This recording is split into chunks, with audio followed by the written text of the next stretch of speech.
pastor presbiteriano aqui em Brasília. Opa, presbiteriano. Bom dia. Bom dia, meu irmão. Bom dia. Então, Bom dia, é um companheiro nosso aí, viu? Os eleitos. E o Hugo é um dos pastores aí do conselho da igreja em Floripa. Ah, então, sim. A gente tem uma congregação lá em Florianópolis, o Hugo está aí com a gente, né? Eu já tive a oportunidade de conversar um pouco com o Silfarne aí. Eu fui, acho que o primeiro a entrar e a gente bateu bola aí. Deu azar, né, cara? Deu azar. Desculpa, tá, irmão? Desculpa. Isso aí, pede perdão por nós, César. E o Enzo, o Sérgio e o Diogo são membros do conselho aqui da nossa congregação aqui em Goiânia. E bom dia aí, Sérgio, Enzo e Diogo. Eu acho que o César e o Silvio... Bom dia, Paulo Júnior. Bom dia a todos aí. Graça e paz. Já conhece a turma aqui, né? Esse já. Então, o César já esteve aqui com a gente, o Silfarne, e todos são bem-vindos aí, né? Quem quiser vir nos visitar aí é bem-vindo, tá bom? A gente, na verdade, Paulo Júnior, convidou algumas pessoas também, quase ninguém chegou até agora. Tem aqui um grupo de jovens que tinha se encontrado, está aqui o Elias, está no trabalho agora, não está mostrando a sua face. O Diogo também, não sei, o Diogo também é daí, né? O Diogo é daqui, da congregação aqui do Alphaville. Então está bem mesclado aqui, Goiânia e Rio de Janeiro. Então, bom estar junto, galera. Maravilha. Aqui nós somos do conselho também, mas o nosso conselho ninguém ouve, entendeu? Nós somos um conselho que ninguém dá atenção nem dá ouvido. Então, é o Jaime e eu somos do conselho. O Silfarne foi excluído semana passada por umas questões morais. Improbidade. Questões morais. Ô César, então, rapaz, eu tive batendo um papo com o Lucas lá, ele está lá em como é que chama lá? Santa Cruz da Serra. Santa Cruz da Serra. Então, eu até falei com ele, a gente, depois às vezes vocês trocam uma ideia aí, né? Eu falei com ele que a gente é muito próximo aqui do pessoal da Jocum aqui de Uberlândia.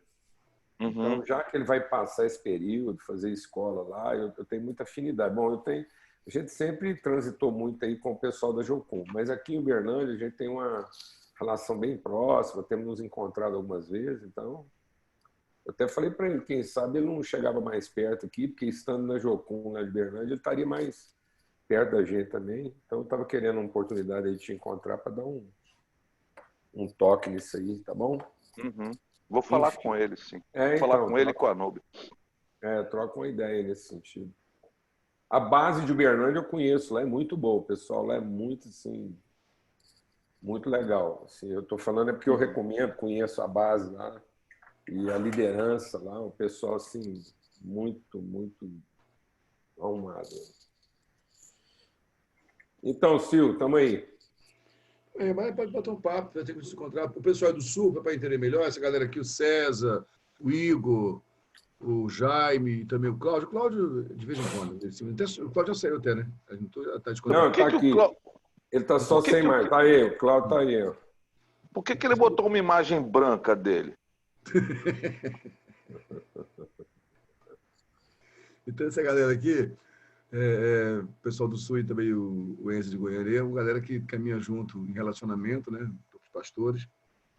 O Elias representa outro grupo que só vê, acho o Elias desse grupo por enquanto, que é um grupo de jovens que tentou encontrar uma vez aqui, quando o Paulo Júnior teve. E a gente fechou um grupo para ter um papo. Mandei o convite, tem muita gente trabalhando também, hoje fica difícil, aí nem todos podem entrar, né? E do nosso grupo de pastores, poucos entraram aqui, é uma pena. Mas, enfim, a ideia é de estar caminhando junto, relacionamento, né? A gente chama de grupo de pastoreio mútuo, é mais o nome que deu aí para dar uma grife, mas é para a gente estar junto, para a gente bater papo, trocar ideia. A gente se encontra quinzenalmente aqui, né? E antes da pandemia, agora a gente mudou antes da pandemia e pós-pandemia, né? Antes da pandemia, o Paulo Júnior vinha aqui de 2 em 2 meses, mais ou menos, tinha um tempo com a gente. Agora a gente está tentando ter esses encontros virtuais com ele, bater um papo, mas é um pessoal muito amigo, caminha um encontro de relacionamento de amizade, realmente. Então, a gente quer... Está entrando o André, que faz parte do grupo também agora aqui. Então, a gente quer que vocês sintam-se à vontade com a gente para esse compartilhar de amizade aí. A ideia era o Paulo Júnior bater um papo com a gente, trazer uma palavra, ficar à vontade aí. Fica à vontade, Paulo. Ô, Elias, bom te ver por aqui, rapaz. Dá um alô aí, ó. Alegria aí, a coisa tá fluindo aí, né? Tá dando certo aí essa Bom dia. Estou aqui no trabalho, por isso que eu deixei a câmera desligada. Mas estou ligadinho aqui. Muito bom poder estar junto com vocês aqui e aprendendo. Isaías e o André, Paulo Júnior, são mais 2 jovens desse grupo de jovens. O André ele é um cara que é muito influente, é professor de geografia da Universidade Federal, doutor nessa área de geografia, tem doutorado. Tem sido uma influência muito boa na Universidade Federal Rural. E o Isaías faz parte do grupo lá do Igor, do Filhos do Caminho. Então, a galera jovem entrando. Então, está bem mesclado. Tem a galera jovem, tu pode descer a marreta nessa turma, ver se estamos vergonha na cara aí para... Então, é muito bom. É muito bom a gente ter esse encontro aí, né? Para quem tá de outras regiões aí participando. É um relacionamento que vem acontecendo, né? Que vem se desenvolvendo. É bom todo mundo saber que esse encontro, inclusive, ele é um café da manhã. Né? A gente, quando tem um café da manhã aí no Rio, ele acontece em uma das igrejas. Então, uma das igrejas que fazem parte dessa relação hospeda um café da manhã, né? E está entrando o Rafael Pijama aí também. O Rafa também é aqui de Goiânia. E eu acho que o Sil e o César já encontraram com ele. Então, eu quis aproveitar essa oportunidade para... Eu acho até bom que hoje tem menos gente, porque aí, assim, as aproximações aí, né, a troca de ideias aí pode acontecer de forma mais dinâmica. E então, geralmente a gente tem um café da manhã, passa praticamente toda manhã juntos e depois um período com o núcleo que coordena, né, que é um núcleo catalisador desse encontro aí. Então a gente, geralmente quando eu estou no Rio aí com os irmãos, a gente passa 2 dias, né, um dia mais com o núcleo, depois esse café da manhã aí, que é um tempo muito bom de comunhão, porque aí a gente compartilha, tem perguntas, é bem interativo, é um café da manhã. Estava marcado um café hoje, né? Ia ser até na igreja do Jaime aí, mas por conta da situação que o Jaime está enfrentando aí, que está com Covid, ele e a família, então cancelou o café na congregação lá na igreja do Jaime, mas o pessoal entendeu por bem manter a reunião mesmo online para a gente trocar uma ideia, bater um papo aí, tá bom? Eu queria orar, né, e pedir mesmo assim, muita graça de Deus. Eu fiquei assim, buscando de Deus, assim, da presença de Deus, algo que pudesse mesmo acrescentar na nossa reflexão.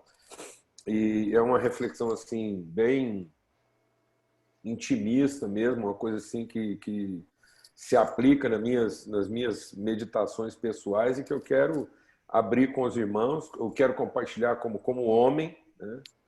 Como pai de família, assim, como e pastor, também como líder de ministério, entendendo toda essa dinâmica aí que envolve, às vezes, as várias áreas de atuação da gente. Então, amém. Pai, muito obrigado, assim, pelo teu amor, pela tua misericórdia renovada. As misericórdias do Senhor se renovam a cada manhã, são a causa de nós não sermos consumidos. Então, em nome de Cristo Jesus, o Senhor, nós clamamos assim por uma iluminação.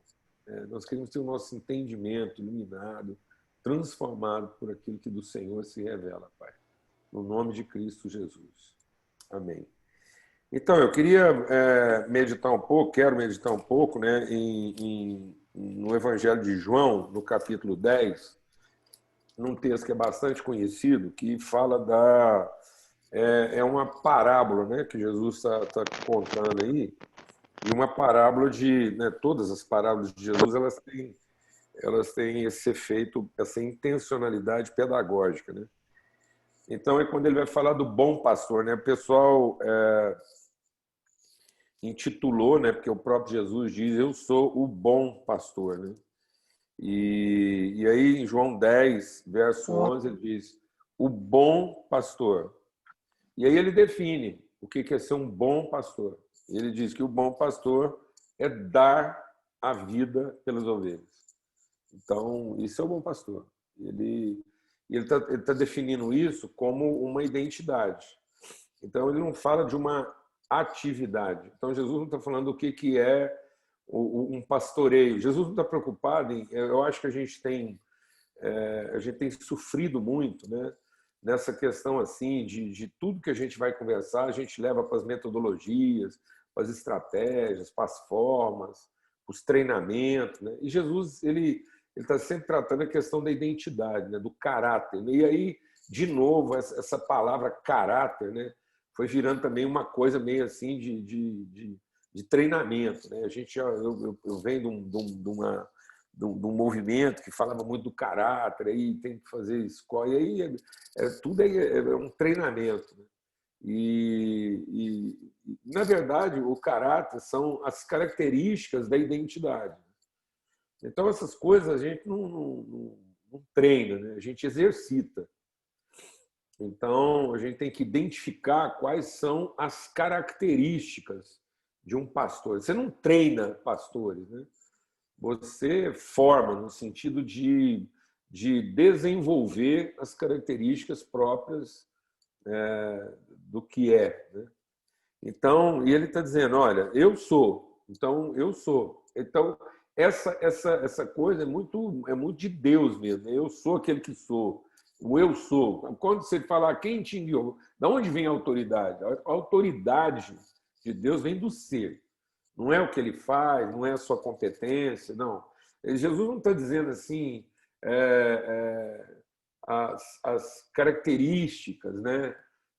Jesus não está definindo qual o tamanho do cajado, a roupa, o chapéu. Jesus não está falando qual que é a liturgia do bom pastor, né? Que música ele canta. Jesus não está preocupado de saber que música que o bom pastor canta, né? Que tipo de literatura ele lê. Não. Ele é. A natureza dele é bondade. Deus é bom. E o que caracteriza a bondade? A bondade é caracterizada... O que é bondade? Bondade é uma oferta espontânea. Bondade é quando a entrega é espontânea. Jesus diz assim, a vida está em mim e eu espontaneamente a dou. E é por isso que meu Pai me ama. E é daí que vem a minha autoridade. Então, Deus é amor. E qual é o caráter desse amor de Deus? A bondade. Deus é bom. Só Ele é bom. E dele vem toda a bondade. E quando Deus diz que vai nos fazer pessoas semelhantes a Ele, Ele transmite para nós. Então, Deus transmite para nós o seu amor. Então, como é que nós somos semelhantes a Deus? Porque Ele planta, Ele insemina em nós a semente do seu amor. De modo que Paulo diz que a nossa oração tem que ser arraigados em amor. Então, amor não é uma coisa da qual eu conto. Não, eu não conto com o amor de Deus. Eu espero que Deus me ame. Não. É a consciência de que amor é a substância da qual eu sou feito. Então, o novo homem, a nova criatura, a minha nova identidade, o homem interior, a pessoa que está sendo formada, a semente incorruptível de Deus na minha vida é o amor. Então, o Espírito vai desenvolver um ser semelhante a Deus. Semelhante em quê? Amor. Porque agora, assim como Deus ama, nós também amamos. Nós amamos porque nos amou primeiro. Então, Deus coloca em nós, inocula em nós a semente. Onde Deus pegou essa semente? Ele pegou lá da oferta espontânea que Jesus fez. Então, Jesus era unigênito no amor de Deus e quando ele ofertou sua vida espontaneamente, Deus transformou aquilo em sementes de amor que ele agora injeta, ele transmite, ele coloca dentro de nós. E isso confere a nós uma nova natureza que a gente não tinha. E agora essa nova natureza, nós somos homens, carne humana, mas somos também espírito em Deus, porque agora nós somos nascidos do Espírito. Então, aquele homem que antes nasceu da carne, agora ele nasce do Espírito, essa interioridade. Então, ainda que tudo desgraça na minha vida, que tudo desmanche, que tudo se desfaz, a incorruptibilidade do amor de Deus vai alcançar o seu propósito, fazer de mim uma pessoa perfeita em amor. Né? E por isso, e aí o Paulo fala disso, ele fala, então nada poderá me separar do amor de Deus. Então, e às vezes a gente lê esse versículo sempre na ideia passiva, né? Nada vai impedir que Deus me ame. Não é isso que Paulo está dizendo. Paulo está dizendo, agora que eu sei que eu sou nascido de Deus, eu sou gerado de Deus, aqueles a quem ele escolheu, ele justificou, ele glorificou, ele transformou. Então, uma vez que eu sou agora obra da natureza de Deus, eu comungo a mesma natureza de Deus, então nada me separará desse amor. Então, não há nada que faça com que eu deixe de ser essa pessoa gerada em amor. Essa agora é a minha natureza que me coloca em semelhança. Então, é esse amor que me torna uma pessoa cada vez mais próxima de quem Deus é. Então, o amor me aproxima, de modo que quem vê um filho amando e ofertando espontaneamente vê o Pai que enviou. Então, assim, eu envio vocês, assim como o Pai me enviou, eu estou enviando vocês. Então, nós somos o sêmen de Deus, nós somos a semente, assim como Jesus é a palavra, nós agora somos testemunho, nós não damos testemunho. Eu acho que a igreja foi indo para esse lado, assim, né, de treinar, de dar um testemunho, não de formar uma expressão visível da natureza de Deus. Então, eu sou o bom pastor. Então, tem pastor de todo tipo, mas tem o bom. E aí ele vai dizer que o bom é o que espontaneamente oferece a sua vida. Então, a identidade de Jesus está na sua bondade. E a sua bondade tem como característica a sua espontaneidade. Então, ninguém está obrigando Jesus a fazer coisa alguma. Amados, isso tem que entrar na nossa cabeça como pastores. A nossa agenda não é por demanda. Ninguém nos obriga a fazer. Ninguém nos obriga a sofrer. Não estamos sofrendo porque as pessoas estão nos fazendo sofrer, não. Não estamos ralando porque as pessoas estão fazendo a gente ralar, não. Tudo que a gente sofre na nossa vocação pastoral é porque a gente entrou numa bronca espontaneamente, é porque a gente é impelido, então a gente não pode murmurar de coisa alguma, a gente não pode reclamar de nada na vocação pastoral. A gente não tem gente difícil, complicada, situação fácil, difícil, não tem alto nem baixo. Nós temos uma vocação e nós estamos nisso, porque isso a gente é impelido. Se alguém te apertar, você fala assim, nem sei explicar, não me aperta muito não, porque eu não tenho a resposta, eu sei que eu não consigo ser diferente, eu vejo uma latada, uma roubada, eu vejo uma pessoa lá sofrendo e às vezes fica parecendo que até o problema nem é meu e a hora que eu vejo, eu estou lá dentro e enfrentando tudo isso e é isso que eu sou. Minha oferta é espontânea. Então, meu empenho, minha alegria, minha disposição, ela não é precificada pelo reconhecimento, pela facilidade. Por isso que futuro não me separará. Passado não me separará. Então, perigo não me separará. Espada, vida, morte, a vida vai me separar? Não. A vida pode ser o que for. Pode ter quarentena, sem quarentena, culto presencial, não presencial, não interessa. Pode acontecer o que for, eu continuo sendo aquilo que eu fui feito para ser. E aí a identidade de Jesus é que ele é pastor. Amém? E aí ele diz assim, o mercenário não é pastor. O mercenário está numa atividade, cuidado, que aqui tem um negócio grave aqui. O mercenário está numa atividade pastoral. Então, nós não podemos confundir a atividade com a identidade. O pastor pode não estar exercendo a sua atividade pastoral e ele continua pastor. O mercenário pode estar em plena atividade pastoral e ele nunca vai ser pastor. Então, a atividade, a rotina, as obrigações, as implicações do pastoreio não faz um pastor. Então, às vezes, você vê uma pessoa pastoreando muito bem, você fala, Que pastor? E às vezes ele é só um mercenário que está feliz com o salário dele e que não está enfrentando nenhum problema grave, e ele está no pleno exercício da sua atividade, ele pode ser confundido com um bom pastor. Mas, na primeira oportunidade que ele tiver de ganhar mais, ou poder ter uma condição melhor, ou se safar de algum tipo de problema, você pode ter certeza que ele vai... E isso muda de atividade também da noite para o dia. Porque o mercenário, ele explora aquilo que está dando recurso. Então, do mesmo jeito que ele é pastor, ele pode anoitecer pastor e amanhecer vendedor de bala. Ele, assim, ele não... Então, o pastor, ele é sempre pastor, independente da atividade. Então, se você colocar um pastor para vender bala, ele vai pastorear vendendo bala. Ele vai arrumar um jeito de pastorear ali. E isso a igreja está cometendo, inclusive, um pecado aí. Nós temos muita igreja hoje tentando fazer pastores pensarem como empresários, em vez de ensinar empresários a pensar como pastores.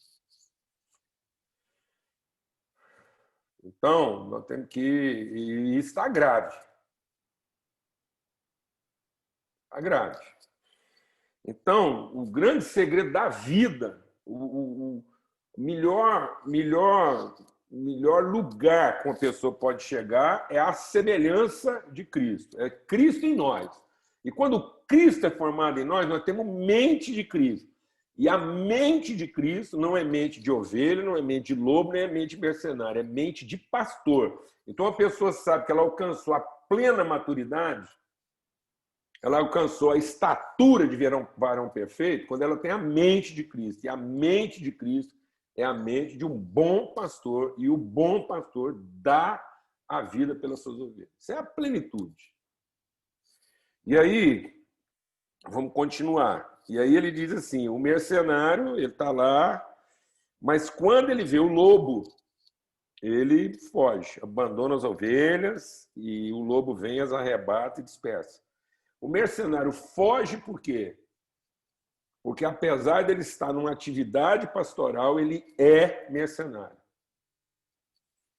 Né? E não se importa com as ovelhas. Jesus, de novo, insiste, eu sou o bom pastor. Conheço as minhas ovelhas e elas me conhecem. Então, existe uma relação de identidade, de conhecimento. Não é uma relação de atividade. Eu não sei quantas... Jesus diz, eu sou bom pastor, eu sei exatamente quantas ovelhas eu tenho. Não, isso é mercenário. Mercenário sabe contar quantas ovelhas ele tem, porque ele recebe por cada uma delas. O salário do mercenário é proporcional ao número de ovelhas que ele cuida.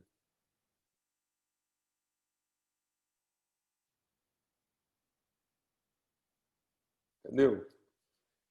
Então, a relação do pastor não é o controle, não é o domínio, não é a contabilidade. Ele sabe que é bom pastor porque ele conhece e é conhecido. Existe uma relação. Então, quer saber se já está... existe uma relação. Eles se conhecem. E assim como o Pai me conhece, eu conheço o Pai e dou de novo. Ele vai dizer, dou a minha vida pelas ovelhas. Ainda tem outras ovelhas que não são desse aprisco. Então, o próprio Jesus, ele reconhece, tá vendo? Que tem um trabalho aí para ser feito. Então, também ele não está estressado, não. Ele não está em crise pastoral, porque, tá vendo? Ele ainda não reuniu todas as ovelhas. Não, ele sabe que isso é um trabalho para ser feito e tal. Então, ele tem essa calma. Inclusive, ele sabe que tem umas ovelhas dele aí que está esparramada. Mas ele não está com essa culpa, com esse estresse, não. Ele vai continuar fazendo o trabalho dele. Enfim. Por isso meu Pai me ama, porque eu dou minha vida para recebê-la. E ele diz, né? Eu preciso também trazer essas para o aprisco. Elas ouvirão a minha voz e então haverá um só rebanho e um só pastor. Por isso o Pai me ama, porque eu dou a minha vida para recebê-la outra vez. Ninguém tira a minha vida. Amém, irmãos?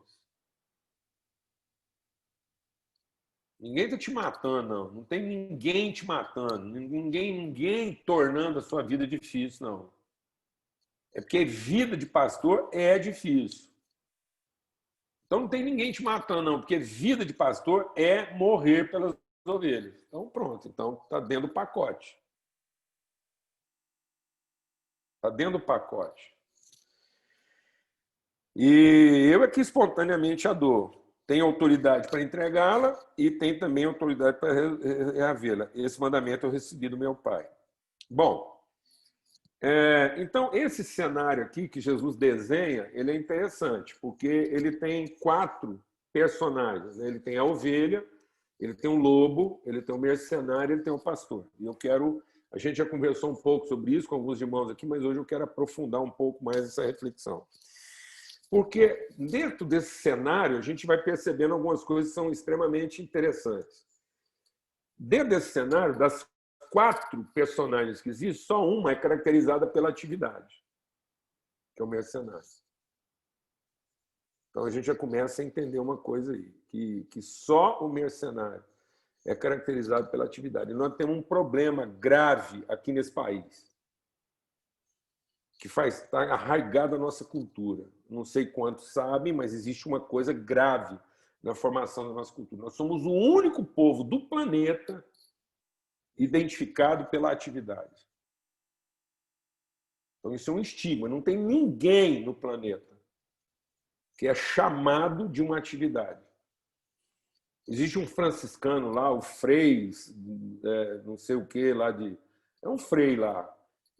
Salvador, não sei das quantas. Ele foi, lá nos tempos da colônia, no tempo de colonização brasileira, ele foi o primeiro a mudar o emprego da palavra brasileiro, que era um adjetivo, para um substantivo. Ele começou a chamar de brasileiro quem era original do Brasil e nascido no Brasil. Porque até então, brasileiro sempre foi uma atividade. E era uma atividade complicada, porque só era brasileiro bandido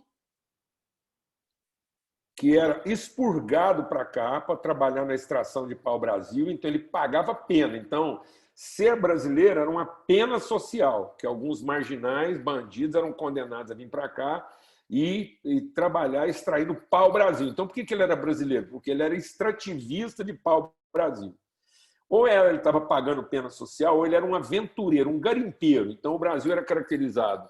O brasileiro, em tese, era alguém ou se redimindo de uma pena social ou um aventureiro tentando fazer uma escalada social. Só aí você já entende muita coisa assim da nossa natureza. Como é que isso é arraigado na gente, essa coisa de esbarrar na fortuna, esbarrar na sorte, né? Um povo que é conhecido pelo seu jeitinho. Então, se você pedir para um brasileiro, a definição de um brasileiro está no jeito que ele faz a coisa, na forma como ele faz a coisa.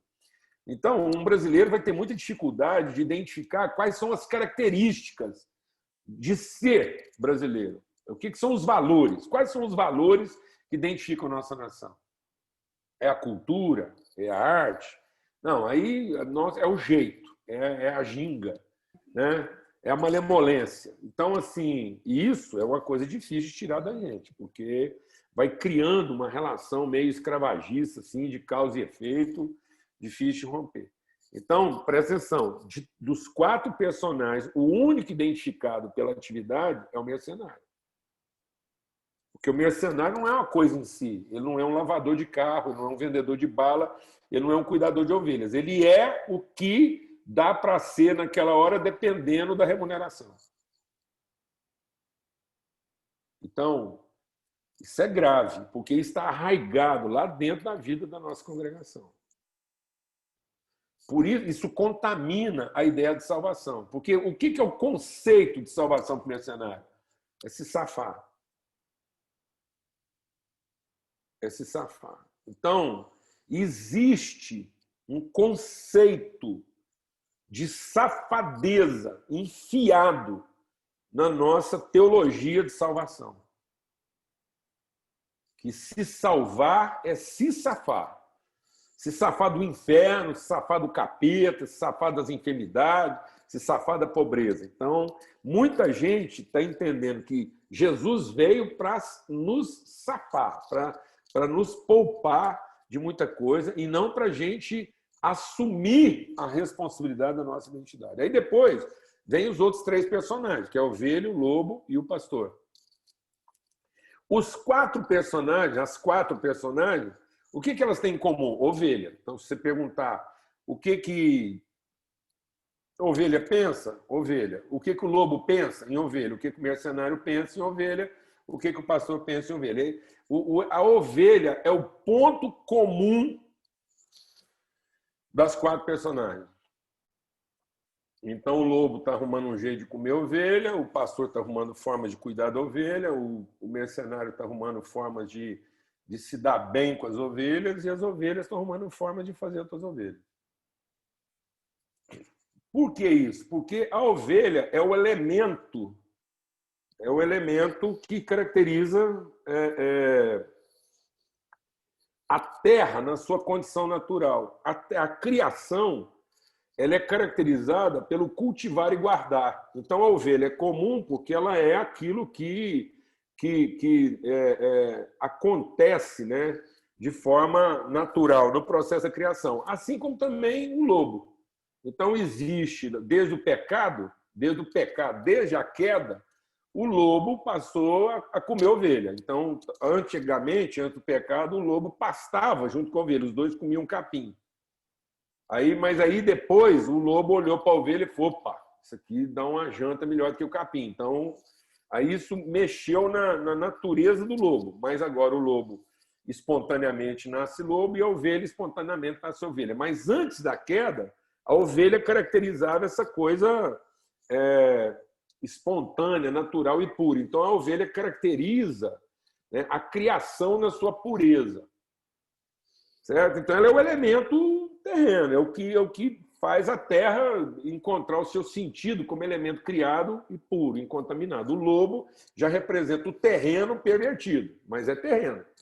É agora o natural do homem. E a ovelha é o natural de Deus espontâneo. Por que eu estou dizendo isso? Porque o mundo, em tese, é o terreno das ovelhas. E o mundo é um mundo que precisa ser cultivado e guardado. Então, quando Deus colocou o homem no mundo, presta atenção, quando Deus coloca o homem no mundo, ele coloca o homem para desenvolver, para que esse homem desenvolva uma identidade semelhante à de Deus, para que ele tenha a natureza de Deus, ele é um cuidador e um guardador. Então, Deus colocou o homem diante da criação e falou assim: agora você cultiva e guarda. Então, aí nós temos então 2 expressões que caracterizam a relação antes da corrupção. É a ovelha e o pastor. Então, a ovelha é aquela criação perfeita que precisa ser cuidada e que vai oferecer ao homem a condição de, em cuidando, desenvolver uma natureza semelhante de Deus. Amém? Então, aí houve uma queda, aparece um elemento aí corrompido, né? Corrompido na sua natureza, que é o lobo. E aí aparece um 4º elemento, que é um elemento não corrompido na sua natureza, ele é corrompido agora no seu entendimento. Ele tem uma mente pervertida. O lobo, quando quer comer uma ovelha, ele não é um pervertido. Ele é o lobo. Ele é a natureza com seus conflitos agora. Então, a gente não pode condenar o lobo por ser lobo, porque ele tá refletindo aquilo que são os conflitos. Então, um pastor não pode se ressentir do lobo. Um pastor não pode ver o lobo vir e falar: ah, meu Deus, mais um lobo. Estou orando pouco, porque não, mas você pode orar o tanto que você quiser, que os lobos vão continuar aparecendo. E a oração sua não é para evitar que o lobo venha, é para saber exatamente o que fazer quando ele aparece. Então, assim, é para a gente desenvolver essa sensibilidade. Você pode rezar, você pode ser o pastor mais avivado do mundo, que isso não vai diminuir, né, o assédio espontâneo dos lobos. Então, desencana. Então, às vezes a gente está achando que fazer um bom pastorado é fazer criar anticorpos para o lobo. Não existe isso, né? Então, a gente vai ter que continuar cuidando, existe essa vulnerabilidade, a vida, essa é a luta. Então, enquanto a gente estiver aqui, vai ter uma luta entre a carne e o espírito. Essa é a nossa luta. Agora, o nosso maior desafio não está aí, o nosso maior desafio está na mente. Por isso que Paulo diz, a minha luta agora é para desobstruir, porque existe uma fortaleza mental. A partir desse sistema corrompido, se criou um quarto personagem aí, que é o mercenário. Então, o mercenário é uma degeneração da alma. O sangue de Cristo, ele nos libertou do poder do lobo, mas agora é a obra do Espírito Santo, é o ensino da graça, é a graça que vai nos ensinar agora a ter mente de pastor. Outra coisa que é interessante a gente perceber na história aí é o seguinte: quantas ovelhas tem no mundo? Muitas. Mais do que a gente pensa. Quantos lobos tem no mundo? Bastante. Quantos mercenários tem no mundo? Mais do que precisa. Porque qualquer tanto de mercenário está sobrando. Lobo tem bastante, ovelha tem muito. E quantos pastores tem no mundo? Poucos. Então nós temos muita ovelha, temos lobo suficiente, temos mercenários sobrando e temos carência de pastores. Então, onde deveria estar o foco do nosso ministério? Aumentar o número de ovelhas? Então, vou falar uma coisa para você. Quem forma ovelha é ovelha. Pastor não forma ovelha.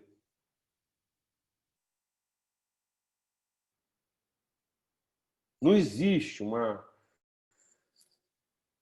não tem jeito de você inseminar uma ovelha com sêmen de pastor. Não tem jeito de um pastor. Agora, uma ovelha bem alimentada e uma ovelha bem cuidada, ela multiplica sozinha. Ninguém precisa se preocupar em metodologia de aumentar a ovelha. Até porque já tem ovelha demais, pouco cuidado. Então, o grande segredo da nossa vida não é estratégia para aumentar o número de ovelhas. Não. É sensibilidade para saber identificar as quantidades de ovelhas que já existem e que não estão sendo cuidadas. Porque quando Jesus olhou para a cidade, presta atenção, quando Jesus olhou para a cidade, falou assim, gente, o que está acontecendo? As ovelhas estão acabando. Vamos fazer uma campanha aqui para aumentar as ovelhas. Não, Jesus não olhou para a cidade e teve compaixão da cidade porque ele estava acabando as ovelhas. Amém? Mas eu estou falando uma coisa que é Bíblia, e tem hora que parece que a gente esquece. Então parece que a gente olha para a igreja assim e fala assim, meu Deus, está acabando as ovelhas da igreja, precisa aumentar o número de ovelhas. Não, mano, vou falar uma coisa para você. As ovelhas da sua congregação, elas já estão aí. Elas estão aí espalhadas. Você não tinha que preocupar em aumentar o número das ovelhas, não. Talvez você não está conseguindo atender todas as ovelhas do seu rebanho porque você não está ocupado em formar os pastores que vão cuidar dessas ovelhas. Porque você está preocupado em aumentar as ovelhas.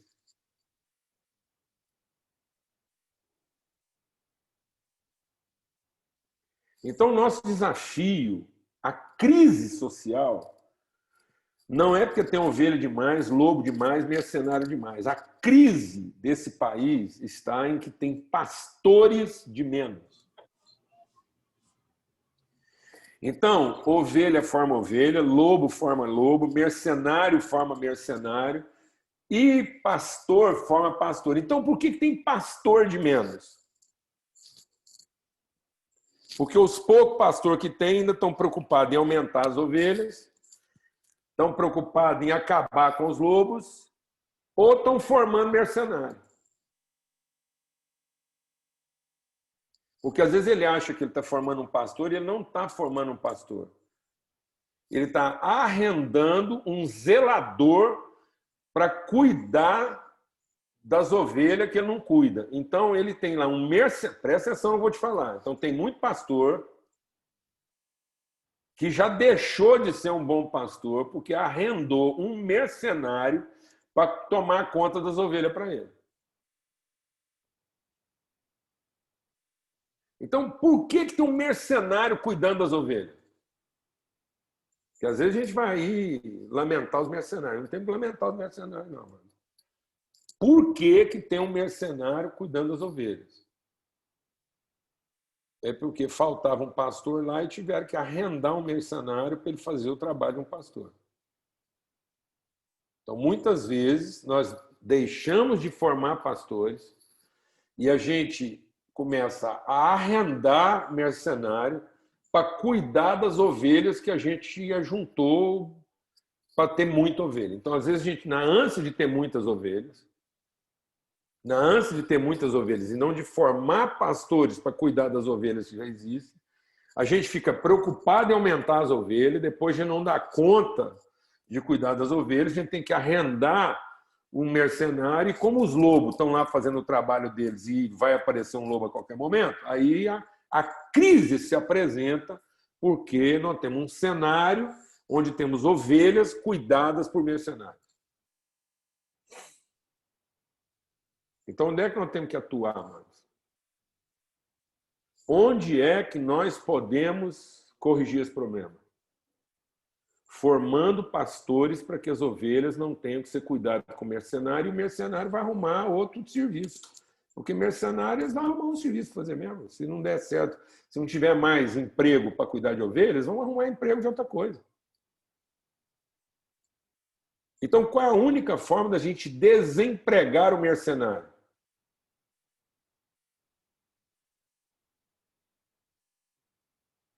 Como é que a gente pode desempregar? Como é que a gente pode desconfigurar essa figura necessária, socialmente necessária do mercenário? Formando pastores.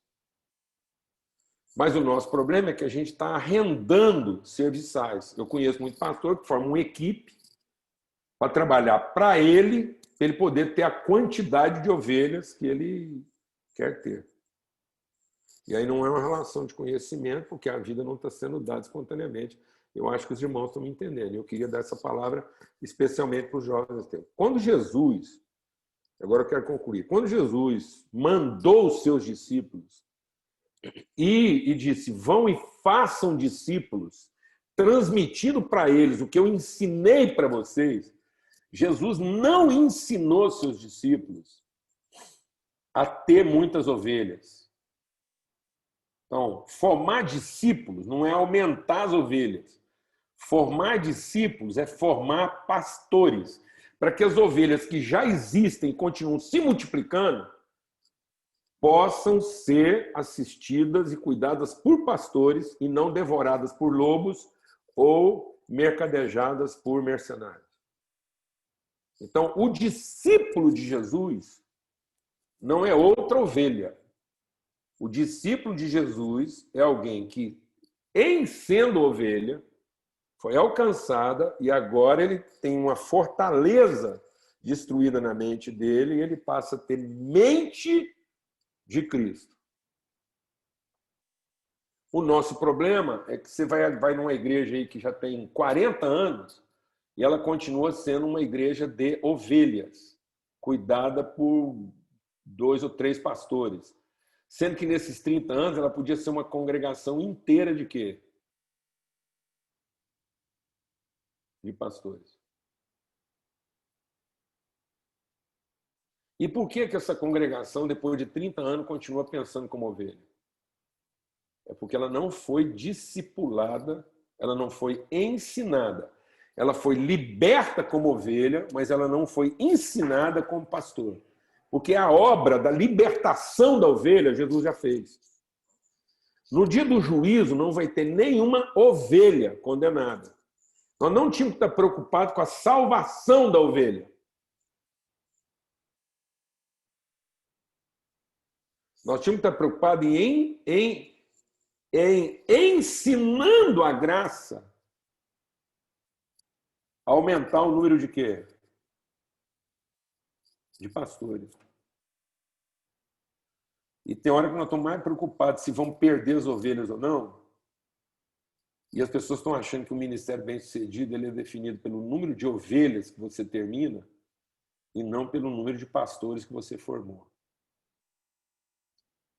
Então, o ministério bem-sucedido ele não é definido pela quantidade de ovelhas que você tem e quantos mercenários você tem trabalhando para você para cuidar das ovelhas. O ministério bem-sucedido é se você puder dizer quantos pastores você formou. Esse número na vida de Jesus a gente tem. Você não sabe dizer quantas ovelhas Jesus cuidou enquanto ele passou aqui. Sabe dizer? Não. Mas você sabe mais ou menos quantificar a escola dele. Você tem uma escola, você tem um grupo de 12, depois você tem um grupo de 70, você tem um grupo de 120. Então, tá vendo? Então, aí, quando você vai para os números em Jesus, os números dele parecem muito pequenos. O ministério de 3 anos. Porque você olha para o ministério de Jesus e você vai dizer, bom, no máximo 120. Mas Jesus estava preocupado em formar o quê? Pastores, porque ele sabia que as ovelhas estavam lá, sem pastor. E os lobos também estavam lá, comendo as ovelhas. E os mercenários também já estavam lá, negociando as ovelhas. Qual era a única coisa que ele tinha para fazer para mudar esse cenário? Formar pastores. Aí, nisso, você consegue ver números. Ele tem 12, tem 70, tem 120. É pouco. Mas ele, da parte dele, entendeu que era suficiente. Agora ele falou que nós podemos fazer mais do que isso. Porque nós vamos ter mais tempo que ele.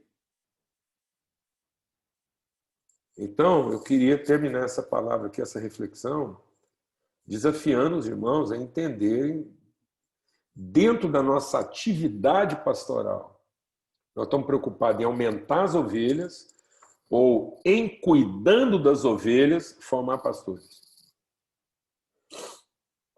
Então, não concentre a sua atividade exclusivamente em salvar ovelhas, faça isso, mas aproveite esse tempo para, em fazendo isso, formar cuidadores e pastores, porque os lobos vão continuar aí, os mercenários vão continuar aí, e os mercenários só vão continuar aí porque não tem pastor assumindo o papel de ser pastor, e isso está abrindo vaga para os mercenários. Então, Jesus nos estimula a ir lá e aumentar o número de pastores, que é a dor de Jesus está associada não ao número das ovelhas, que podiam ser mais.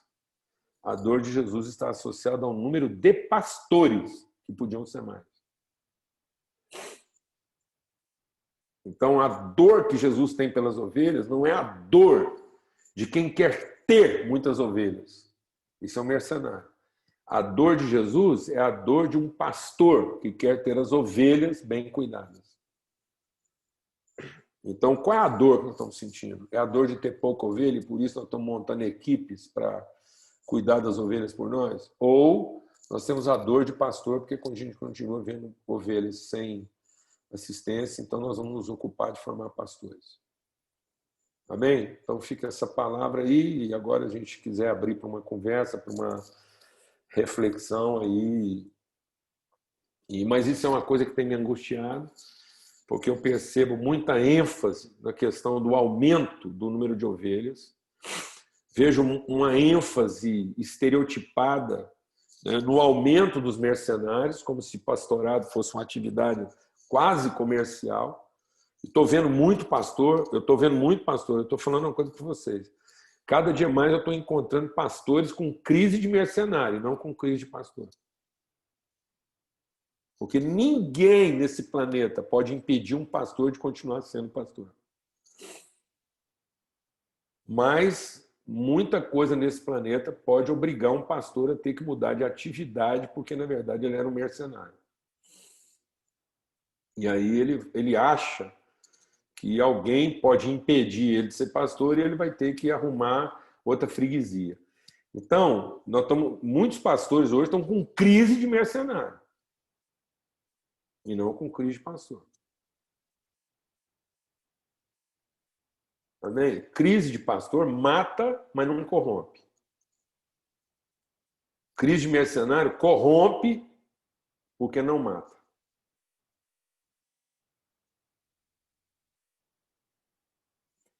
Então, tá aí essa reflexão. Eu estou compartilhando isso porque eu acho que hoje eu não carrego angústia maior do que ver que na verdade, nós não tínhamos que estar tão preocupados com o número das ovelhas. Ovelha tem demais. Ovelha tem demais.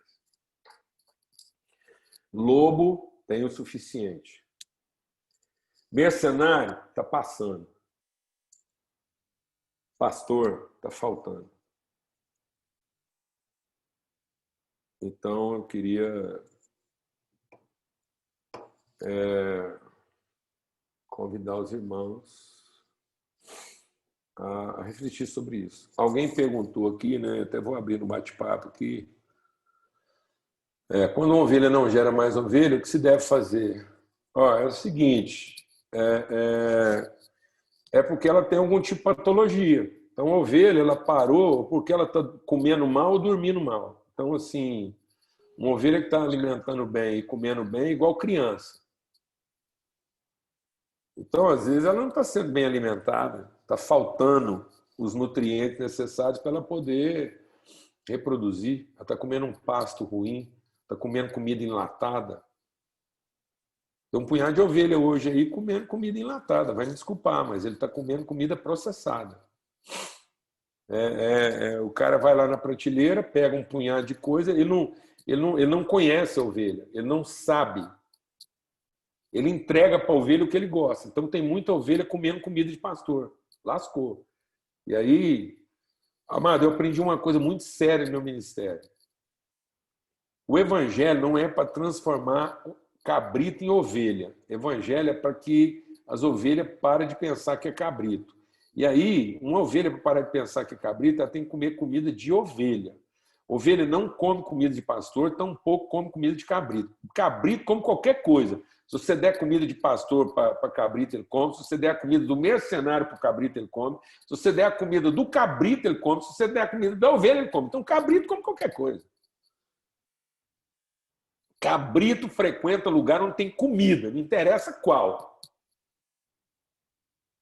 O cabrito ele sai de um culto avivado, ouvindo o maior pregador do planeta e vai para um show do Luan Santana na mesma velocidade e ele come com a mesma voracidade, porque ele é cabrito, ele come. Aquilo, o que caracteriza ele é a fome, e ele come qualquer coisa. Então, às vezes você está achando e está abafando, mas você, às vezes, está lá com um rebanho de cabrito. E aí você fica entregando lá comida enlatada, ele vai comer qualquer coisa. Tendo comida, ele está comendo. E aí, o que acontece? A gente não tem que ficar lá batendo a cabeça dos cabritos para ver se ele vira ovelha. Não, a gente tem que alimentar as ovelhas para que elas sejam fortes o suficiente para resistir aos cabritos. Então, e para elas poderem se reproduzir como ovelhas. Então, eu creio que uma ovelha bem alimentada, com os nutrientes certinhos, porque a gente conhece ovelhas, fala, isso aqui está faltando ferro, isso aqui está faltando magnésio, aí você vai dando um alimento que a ovelha está precisando, você entrega aquilo, ela come, ela fica saudável. Ela não tem. No povo de Deus não tem mulher estéril. Então, se a ovelha não está reproduzindo, é porque está com algum problema lá alimentar.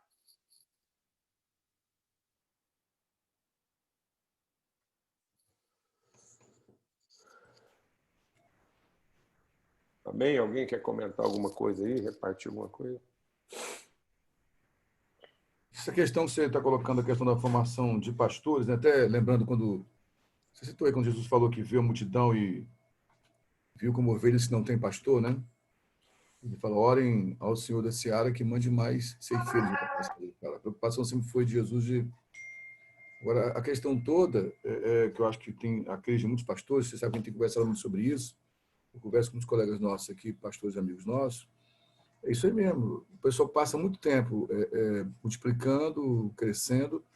O problema para formar um pastor leva tempo, né? Tem que expor a tua intimidade, que a gente fala várias vezes, se expor. A luta que a gente tem, por exemplo, a assistência meio, que a gente tem aqui, o César, que está mais tempo nessa caminhada comigo aí, o o Jaime também, sabe que a dificuldade de juntar a galera, por exemplo, cara, incrível. Então vamos estar junto aqui só para te bater papo e orar um pelo outro. Mas é porque muitas vezes... Loucura isso. Mas é porque nós vamos ter que, às vezes, corrigir um problema, viu, Silvio? Porque como a mentalidade mercenária está instalada, as pessoas também ficam trabalhando por interesse. Então, elas percebem interesse em quem está formando e quem está formando percebe interesse em quem está sendo formado. E aí, como é uma relação meio de mercenário, às vezes a gente tem dificuldade de se abrir de formar um pastor, porque a gente tem medo de que o pastor formado leve uma parte do rebanho. Mano, vou falar uma coisa. Quando o pastor está bem formado, você não tem que esperar ele levar uma parte do rebanho, não. Você entrega uma parte do rebanho para ele cuidar e para ele formar outros pastores. Então, assim, não está faltando ovelha, não, gente. Então, quando um pastor quer levar uma parte do rebanho para ser pastor, para dar a vida por ela, ajuda. Arruma mais ovelha para ele, ajuda, patrocina, ajuda. Manda parte do que você tem de pasto para lá, para as ovelhas ser bem cuidadas, porque, afinal de contas, elas eram ovelhas que você cuidava, e ele é o pastor que você formou. O problema é que a gente tem essa reserva de domínio, os pastores já ficam meio acuados, porque ele sabe que ele vai ter que trabalhar por uma coisa que ele nunca vai emancipar, ele é um prestador de serviço. Então, ele fica na hora que ele vê um perigo, ele fala, eu vou lascar aqui, esse trem nem tem parte disso mesmo, eu vou lá, e ele acaba ou ele roubando, né, porque ele é ladrão, ou ele rouba, ou ele leva, roubando, porque a relação era ruim. Então, se a gente tiver uma relação boa, e não tem nem que ser sofisticada, ela é uma coisa... tá vendo? Isso tinha que ser mais espontâneo. Relação espontânea. Você é pastor, você forma o quê? Você fala pastor. Né? Enquanto você cuida de ovelha, você fala pastor. Então não tinha que ser um trabalho extra. O problema é que a gente está dividido, porque a gente tem que cuidar das ovelhas e tem que formar pastor. Não. Como é que você forma pastor? Cuidando das ovelhas. Como é que você cuida das ovelhas? Formando pastor. Então é tudo uma coisa só, não é uma atividade extra. O problema é que a gente separou isso e aí não estamos tendo tempo nem para uma coisa nem para outra. Falar, eu tenho que cuidar das ovelhas, não tem tempo para formar pastor. Mas se eu for formar pastor, eu tenho que parar de cuidar das ovelhas. Não. Isso são duas partes da mesma coisa. Como é que você cuida das ovelhas formando pastor? Como é que você forma pastor? Cuidando das ovelhas. Então não é uma atividade extra. Não é curricular. Paulo Júnior. Oi. Quando você fala isso, só para que a gente de alguma forma equalize toda a nossa audiência, porque isso está sendo gravado também, a gente não tem como garantir quem vai assistir ou não. Quando você está falando de pastores, você não está falando de pastores institucionais, você está falando de pastores essenciais, no sentido da vida da pessoa que dá a sua vida, mesmo que ela não seja ordenada oficialmente. Mas você está falando do exercício da vida plena de alguém que encontrou-se com Jesus e, de maneira madura, encontrou-se com a sua vocação. Então, assumiu a responsabilidade. O que é um pastor? Pastor é toda aquela pessoa que entendeu sua responsabilidade na vida. O que é um pastor? É o pai. Porque quando Jesus fala, eu sou o bom pastor, ele relaciona isso diretamente com o quê? Com o pai. Então, o que é ser pastor? É ter coração de pai. É ter coração de responsabilidade. É formar pessoas que deixam de ser meninos para ser o quê? Para ser pai. O que faz um cara deixar de ser menino? Assumir a responsabilidade de ser pai. Então, eu vou citar o caso do Hugo aqui. O Hugo é pastor lá em Floripa. E a nossa relação tem quanto tempo efetiva? Tem o quê? 6 anos? É isso que eu ia falar, 6 anos. 6 anos. Efetivamente 6 anos. O Hugo já me conhecia, mas eu não conhecia ele. Ele vinha se alimentando lá das palavras que a gente compartilhava, chegou lá em áudio e tal. E eles foram formando um grupo lá orgânico. Era bem orgânico. Era ele mais 2 amigos que de forma bem orgânica, tinha um grupo em casa, aquilo foi crescendo, o número foi aumentando. E depois de muitos esforços e tentativas, a gente acabou indo lá presencialmente. Eu fui conhecer um povo que fazia parte da nossa vida, que eu conhecia, eram ovelhas de outro aprisco que eu conhecia, mas que eu precisava ir lá ajudar. Quando a gente chegou lá, o primeiro pensamento deles foi o quê? O Paulo Júnior veio agora, vai pastorear a gente aqui, e a gente vai convencer de que aqui está precisando mais do que lá em Goiânia, ele muda para cá, aqui tem um potencial, porque está faltando evangelista aqui em Floripa, ele tem uma boa palavra, nós vamos juntar gente aqui a pau. Eu ouvi tudo aquilo, entendi, não, né? E fui trabalhando com eles o quê? Não, vocês são os pastores. Então quer dizer que você falou isso aí mesmo, né? Você queria tomar meu pastor, né? Vamos saber disso aqui agora. Demorou 6 anos, mas agora eu descobri. Tá bom, tá certo. Então aí... A gente era uma boa ovelha, Diogo. A gente estava querendo era um pastor. E aí, a gente, muito rapidamente, esse grupo foi entendendo. E aí, o meu papel era muito mais de dar suporte para que eles tivessem, em receber o suporte, eles também fossem vencendo seus medos e assumindo suas responsabilidades. Hoje, eles são líderes de uma congregação que não é numerosa, mas é eficaz e que fala com a cidade. Hoje eles estão falando com a cidade, com o Estado lá, e são fatores de transformação social na cidade onde eles estão, muito antes de ter o tamanho que eles acham que podia ter, simplesmente porque algumas pessoas lá entenderam que são pastores da cidade. E eles não só assumiram o pastoreio daquelas ovelhas que já estavam ali na relação deles, como tendo mentalidade de pastor, mesmo antes de ter tamanho, eles começaram a pastorear a cidade. Então, agora eles estão pastoreando, inclusive, ovelhas que nem frequentam a reunião, porque tem mente de pastor. E isso aconteceu num período muito rápido e à distância. Então, eu visitava eles lá uma vez por ano, passava lá 30 dias, mas sempre resistindo à proposta de que, não, vamos vir para cá, porque você assume. Eu falei, tá bom, eu vou vir para cá. Então, eu fiz uma conta com eles rápido. Então, do jeito que vocês estão fazendo, eu vou vir para cá, eu tenho um dom evangelístico. Estou falando uma conversa assim, rasgada aqui, sem... Eu estou entre amigos aqui, não preciso ter falso pudor. Então, beleza, vocês estão acreditando que eu vim para cá, vou pregar, vou reunir, a congregação vai passar de 80 para 200 e pouco em pouco tempo. E vocês estão pensando que quem vai cuidar dessas pessoas? Ou quem vai arrumar 200 e tanto para quem cuidar? Vocês vão priorizar o cuidado delas? Vocês vão comprometer suas atividades e tudo mais para entender que elas são responsabilidade de vocês? Vocês estão pensando que nós vamos alcançar 250 e depois eu vou pastorear isso e vocês vão me ajudar? Eu vou falar uma coisa, não vai funcionar. Não vai funcionar. Então, às vezes, a Bíblia diz que quando a raiz é santa, todos os ramos o são. Então, às vezes, a coisa ela acontece a partir da forma como ela começa. Então, nós precisamos ter relações que já começam nesse entendimento. Ou seja, você está ali, você está pastoreando, mas o tempo todo você está procurando sensibilidade de Deus para encontrar no meio daquele rebanho os pastores. Porque você está pedindo isso para Deus. Então, eu não... Deixa Deus ministrar algo no nosso coração aqui. Eu não fui orientado por Jesus a pedir mais ovelhas. Nunca gastei 1 minuto da minha oração pedindo mais ovelha para o meu rebanho, para o rebanho que eu cuido. Porque eu sei que qualquer tanto que fosse, seria muito para a quantidade de pastores. Então, sabe o que eu peço o tempo todo?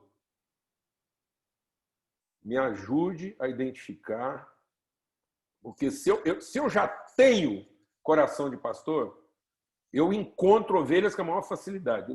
Você me larga eu chego numa cidade, qualquer cidade, eu sei que todo mundo está aqui assim. Você chega numa cidade, qual é a primeira coisa que você identifica? Ovelhas. Estão precisando de ajuda. Você já quer, fica ali com esse sentimento, e como é que vai resolver o problema desse povo? Agora, o que você precisa reunir essas ovelhas? Elas são muitas. Então, a primeira coisa que você precisa quando você chega numa cidade é encontrar um colega pastor.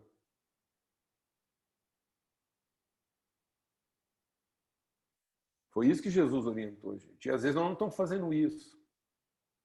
No afã de ser conhecido como pastor de muitas ovelhas, nós estamos gastando o tempo todo ajuntando as ovelhas, em vez de orar e gastar nossa espiritualidade na identificação de pastores. Ô, Júnior, tem uma pergunta do Elias, que o Elias não é pastor, ou pelo menos não está ordenado, né?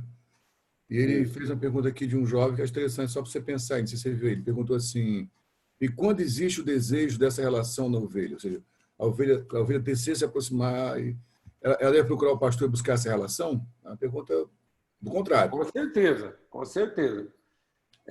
Quando a ovelha tem esse desejo, isso já é um sinal quase que inequívoco de que ela é uma ovelha que está começando a ter mente de quê? De pastor. Então, ela está começando a ter mente de Cristo.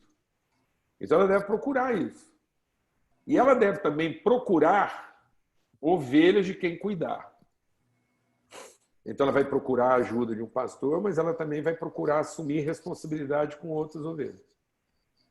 Então, uma das coisas que revela que a ovelha já está mais ficando madura, que ela não está pensando mais como menino, é que ela também vai assumindo responsabilidade antes de alguém delegar isso. Então, ela não está à espera de que alguém delegue.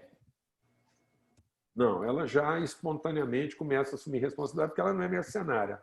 Ela não está esperando um contrato, um salário, uma instituição para ela ser o que ela foi chamada para ser. E ela vai ser isso o resto da vida. Se ela tiver ajuda, não tiver, se ela tiver apoio, porque quem vai enviar os trabalhadores é Deus. Essa é a obra do Espírito Santo, é despertar consciência pastoral. Então, quando a pessoa começa a perceber isso, ela já está dando o quê? Sinais de resposta, já está revelando que ela é sensitiva à voz do Espírito. Então, e aí ela tem que responder ao Espírito. Como é que ela responde ao Espírito? Cuidando e dando a vida. Então, ela começa a dar a vida. E vai pedir a ajuda de outros pastores para ser orientada. Como é que ela faz isso? Como é que ela pode ser um pastor melhor? Como é que ela pode assumir mais responsabilidade? Se o cara ajudar ela, é porque é pastor. Se não ajudar, é porque é mercenário. Então, ela vai continuar procurando outro pastor. Então, tá vendo? Todo pastor tem que ficar procurando pastores.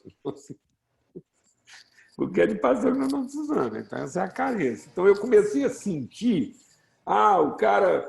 eu fui lá pedir ajuda, ele não quis me ajudar, me empurrou. Rapaz, não sofre, não. Não fica sofrendo, não. Não fica entrando em crise, não. O que está te matando é a expectativa, porque você esperava que ele fosse, às vezes, um pastor, ele é um mercenário. Não estressa, não. Continua pastoreando, continua cuidando das pessoas, não deixa esse sentimento acabar em você e vai continuar orando para que Deus revele a você outros pastores. Pronto, você vai achar. Irmãos, eu queria só dar um breve testemunho aí de uns 5 minutinhos aí. Quando eu ouvi falar no Paulo Júnior, eu morava no Rio de Janeiro e congregava na Igreja Batista da PIB de Copacabana, pastor Vitor. E a Baby tinha uma boa relação com a gente, porque ela era nossa amiga de Brasília, que eu conheci ela em Brasília. E quando eu falei que eu ia mudar para...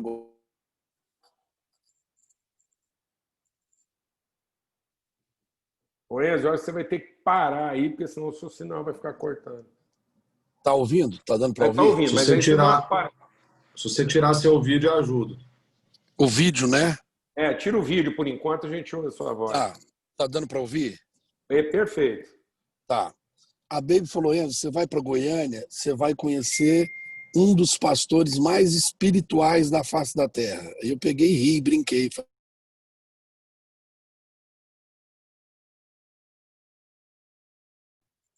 Para o carro, Enzo, porque se tiver em movimento vai ficar picando. É que o Enzo é espiritual também, cara. Ele está numa esfera diferente. Ele está lá no outra vibe lá.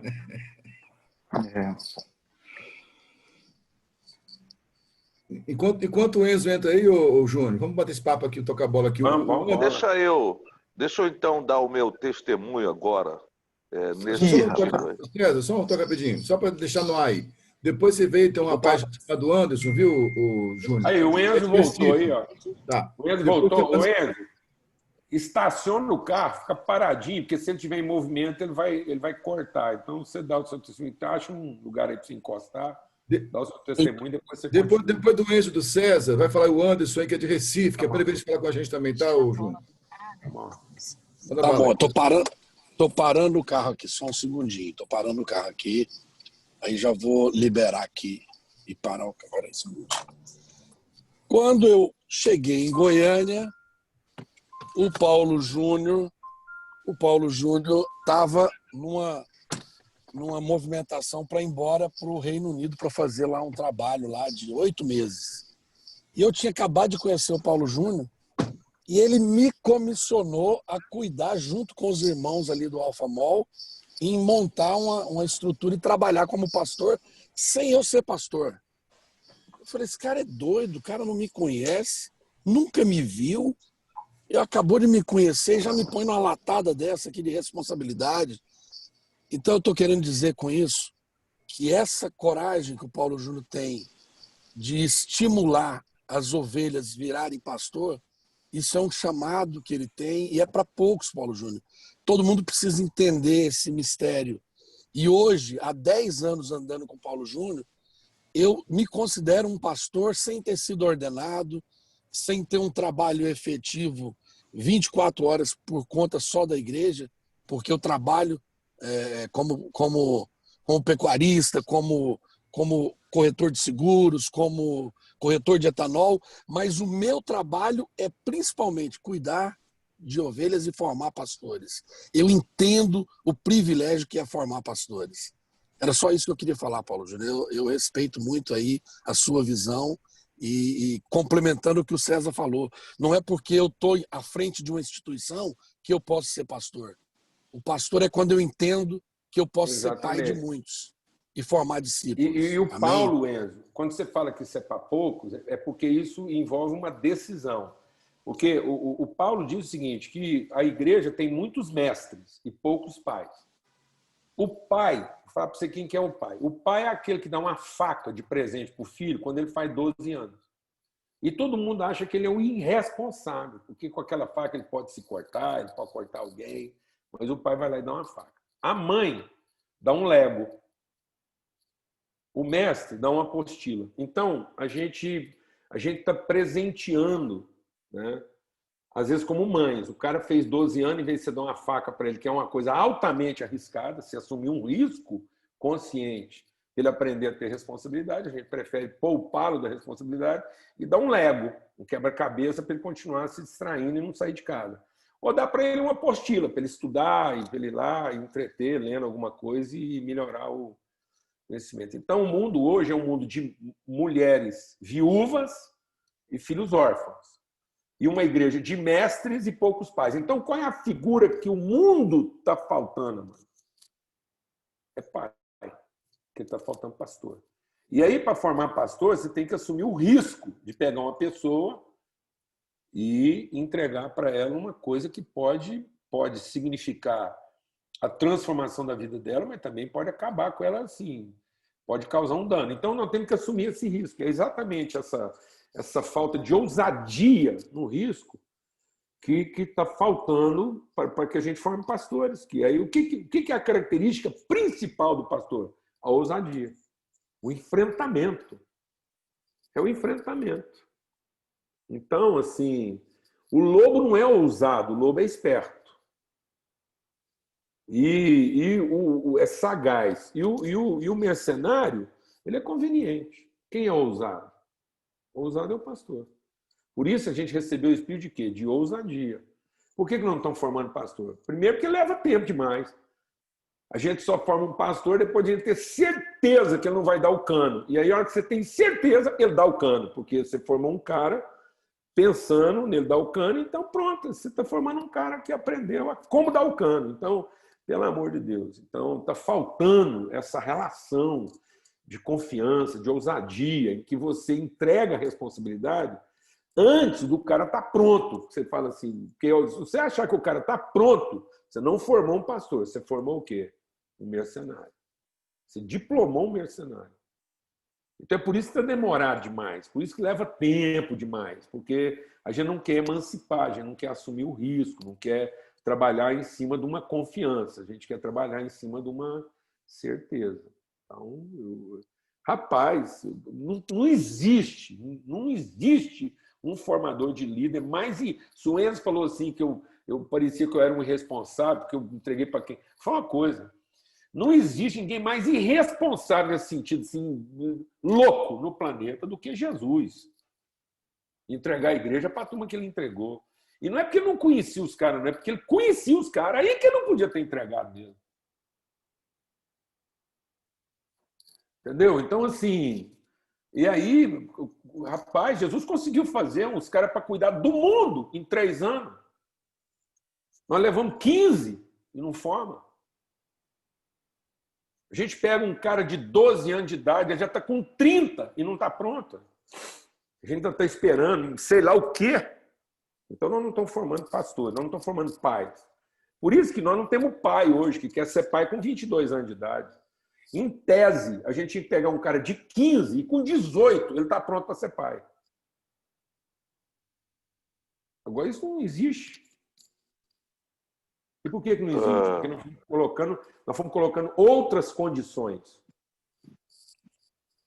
Vou falar isso, César. Eu estou tendo uma experiência, Paulo Júnior, que eu acho que retrata um pouco dessa situação que você está dizendo aí.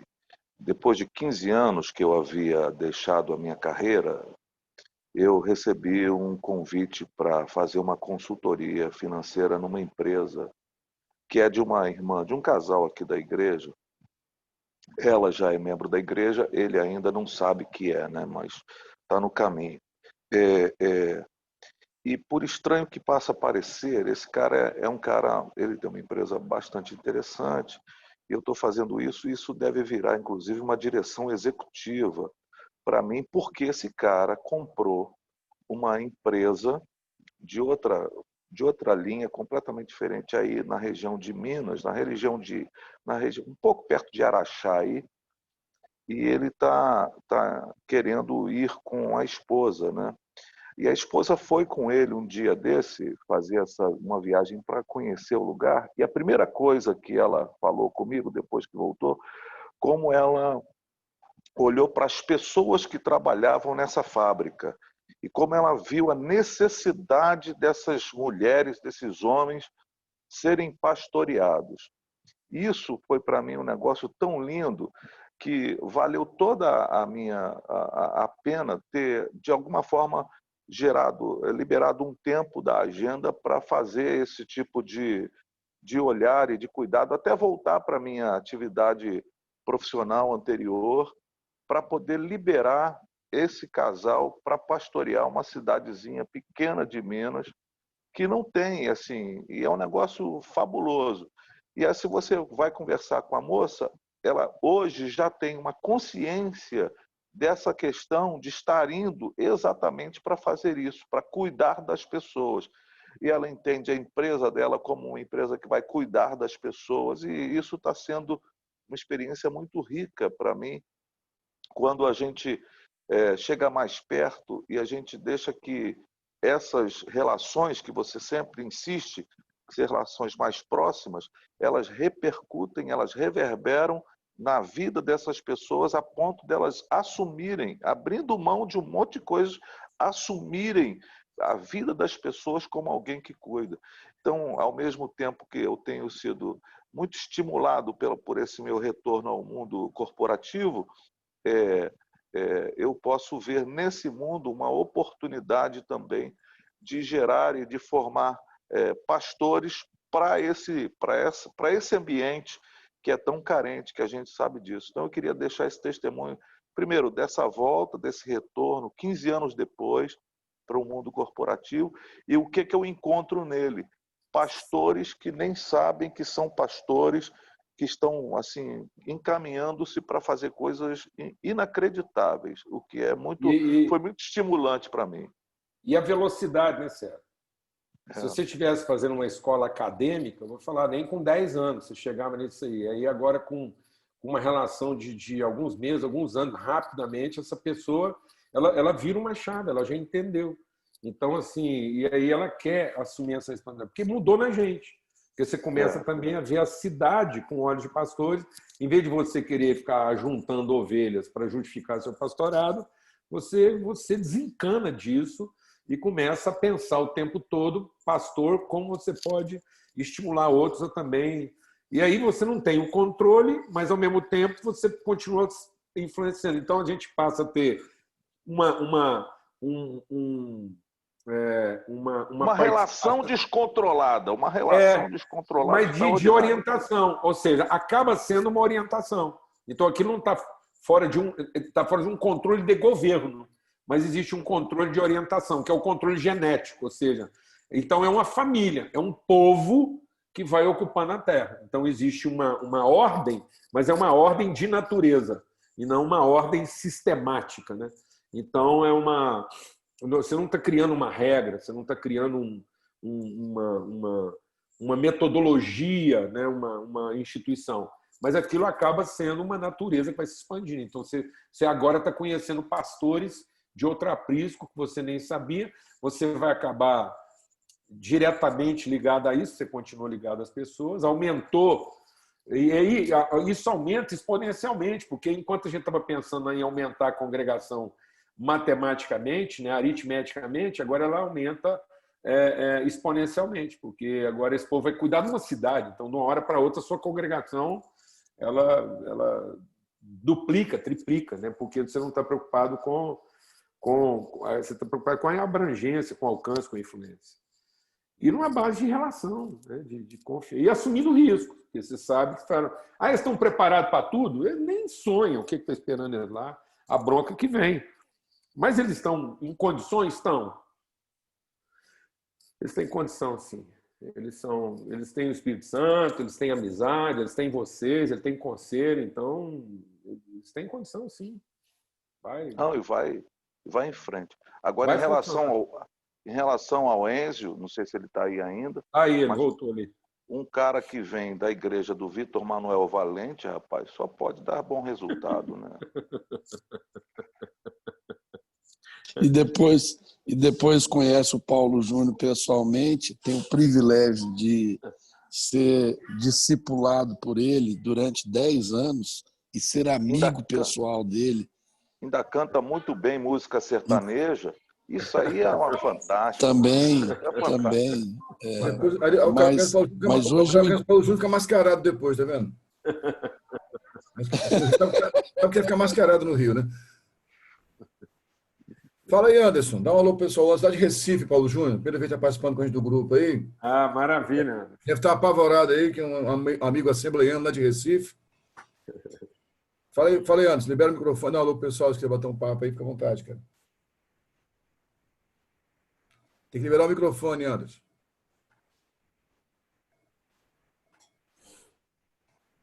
Tem que liberar o microfone, homem de Deus. O nordestino, libera o microfone, bichinho. Vai agora aí.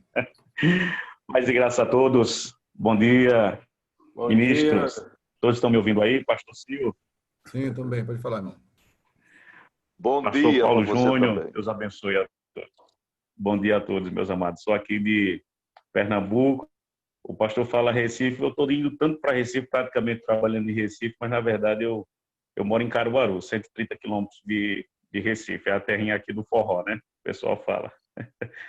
E eu sou muito grato, viu, participar dessa reunião pelo pastor Sil, né, pastor também Cláudio Almeida, e que palestra interessante, viu? Isso aqui não é muito conversado por aqui, não. Na verdade, há um certo tipo de repúdio em se abrir, pastores no meio de pastores. E o que eu queria falar, obrigado pela oportunidade, era fazer 2 comentários. Um foi quando eu fui fazer pastor, discipulando pastor, né, Águas de Lindóia, eu escutei o pastor Alain Brizotti comentando sobre o processo das ovelhas. Literalmente, o pastor em si que pastoreia o animal em si, a ovelha. E ele falou sobre o perfil de 3 tipos de ovelhas que sempre vai haver no meio do rebanho. E quando o pastor, de fato, ele amadurece nessa questão de ter esse olhar analítico, dessa percepção, de conseguir distinguir esse processo, ele vai encontrar os 3 perfis de ovelhas, né? Ovelha doente, quando é que ela está doente, precisa realmente do tratamento, e eles andavam com chifre, com óleo para poder fazer esse processo, né? Colocava o óleo no ouvido por conta dos insetos, na narina, que criava fungos, perto dos olhos por conta da remela, e isso alterava tanto a visão, quanto o olfato, quanto a audição da ovelha. Posteriormente, ela não ia produzir, ela não ia dar o leite, a lã dela ia crescer comprometida. Então, o pastor ele fazia essa análise. O segundo perfil de ovelha era a ovelha cansada, né, pelo fato dela já estar realmente muito tempo ali naquele processo, naquela caminhada. Então, o pastor ele pegava essa ovelha, levava para embaixo de uma sombra, fazia todo um processo de cuidado, é bem interessante quando eu ouvi sobre isso. E o terceiro tipo de ovelha é a ovelha rebelde. É quando aquela que começa a levar as outras para sair do rebanho, para sair daquele processo onde está todas as ovelhas bem alinhadas na direção pastoral. E o segundo comentário que eu ia falar, é isso que eu gostaria que o pastor Paulo Júnior também comentasse nesse campo, né, de trazer do literal para esse campo espiritual, para esse campo pastorear vidas, né? E o segundo comentário era exatamente quando ele foi para Israel, e eu tive a oportunidade de ir para Israel agora, no final do ano, e realmente eu tive a certeza, né, a confirmação do que é os pastores de Israel, quando pastoreiam os animais, de fato, ovelhas, eles são completamente diferentes dos pastores do Egito. Os pastores do Egito, eles levam as ovelhas, como o pastor Paulo falou, trazendo para esse campo literal, o animal em si, eles levam as ovelhas para ela ficar gorda o mais rápido possível para poder ir para o abate, para poder ir para arrancar a lã, para poder fazer o processo comercial. Já os pastores de Israel, os pastores literais dos animais, a ovelha em si, eles têm um cuidado e um carinho e nunca levam elas para o abate. De fato, é a produção do leite e da lã, mas é um cuidado com um amor muito grande. E trouxe essa visão para, né, contextualizar essa visão para o campo espiritual do pastorear vidas. Eu fiquei pensando aqui, o pastor falando, palestrando aí, comentando, e eu raciocinando que o primeiro foco, de fato, é a formação pastoral. Eu acredito que quando ele tem a formação pastoral, ele vai aprender a identificar outras situações, aquele olhar analítico, cada perfil de pessoa, porque eu acredito nessa situação que existe vários perfis e é qual que eu vou filtrar, qual é dos perfis que eu vou analisar de fato. Será que a ovelha cansada ela tem que ter o tratamento de uma ovelha rebelde? De maneira nenhuma. A ovelha rebelde ela vai ter o mesmo tratamento da ovelha cansada? De maneira nenhuma. Então é como um médico, né? Cada um com o seu diagnóstico, e eu creio que o que está acontecendo isso, principalmente atualmente, é a falta da formação literal dos pastores. Então, aquilo que o pastor falou, quando vem a formação lá do berço, eu acredito que fica muito mais consistente, né, a maturidade desse pastor. Jesus fica 3 anos e 6 meses transformando pescadores em ganhadores de homens, que futuramente iam ser pastores e líderes, mas eles cometem tantos erros, tanto na presença de Jesus, né, quanto na ausência de Jesus, e eu creio que o tempo é o melhor agente possível para poder trazer essa maturidade, né, esse crescimento. Então, eram esses 2 comentários que eu queria fazer. Agradeço pelo espaço, e eu gostaria que o pastor Paulo Júnior, se pudesse complementar alguma coisa nesse assunto, se eu realmente bom, primeiro, viu, André? Uma alegria falar com você aí, um privilégio. Obrigado.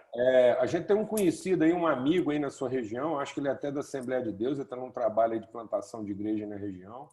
Ele está com um grande desafio, a esposa dele está enferma aí, com um diagnóstico, e ele chama Pierre, ele é português e ele está na sua região aí.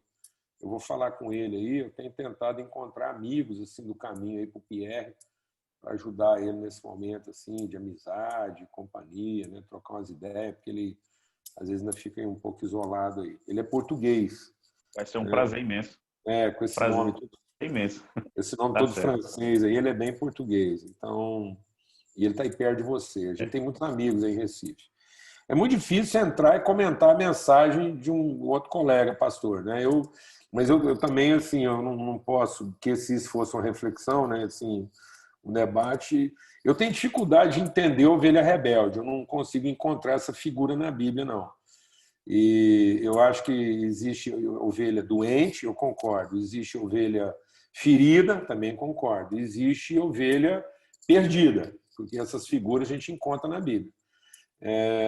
Eu acho que ovelha rebelde não é ovelha, é cabrito. Aí, então, assim, a rebeldia não combina com a natureza da ovelha, né? Então, a ovelha ouve a voz.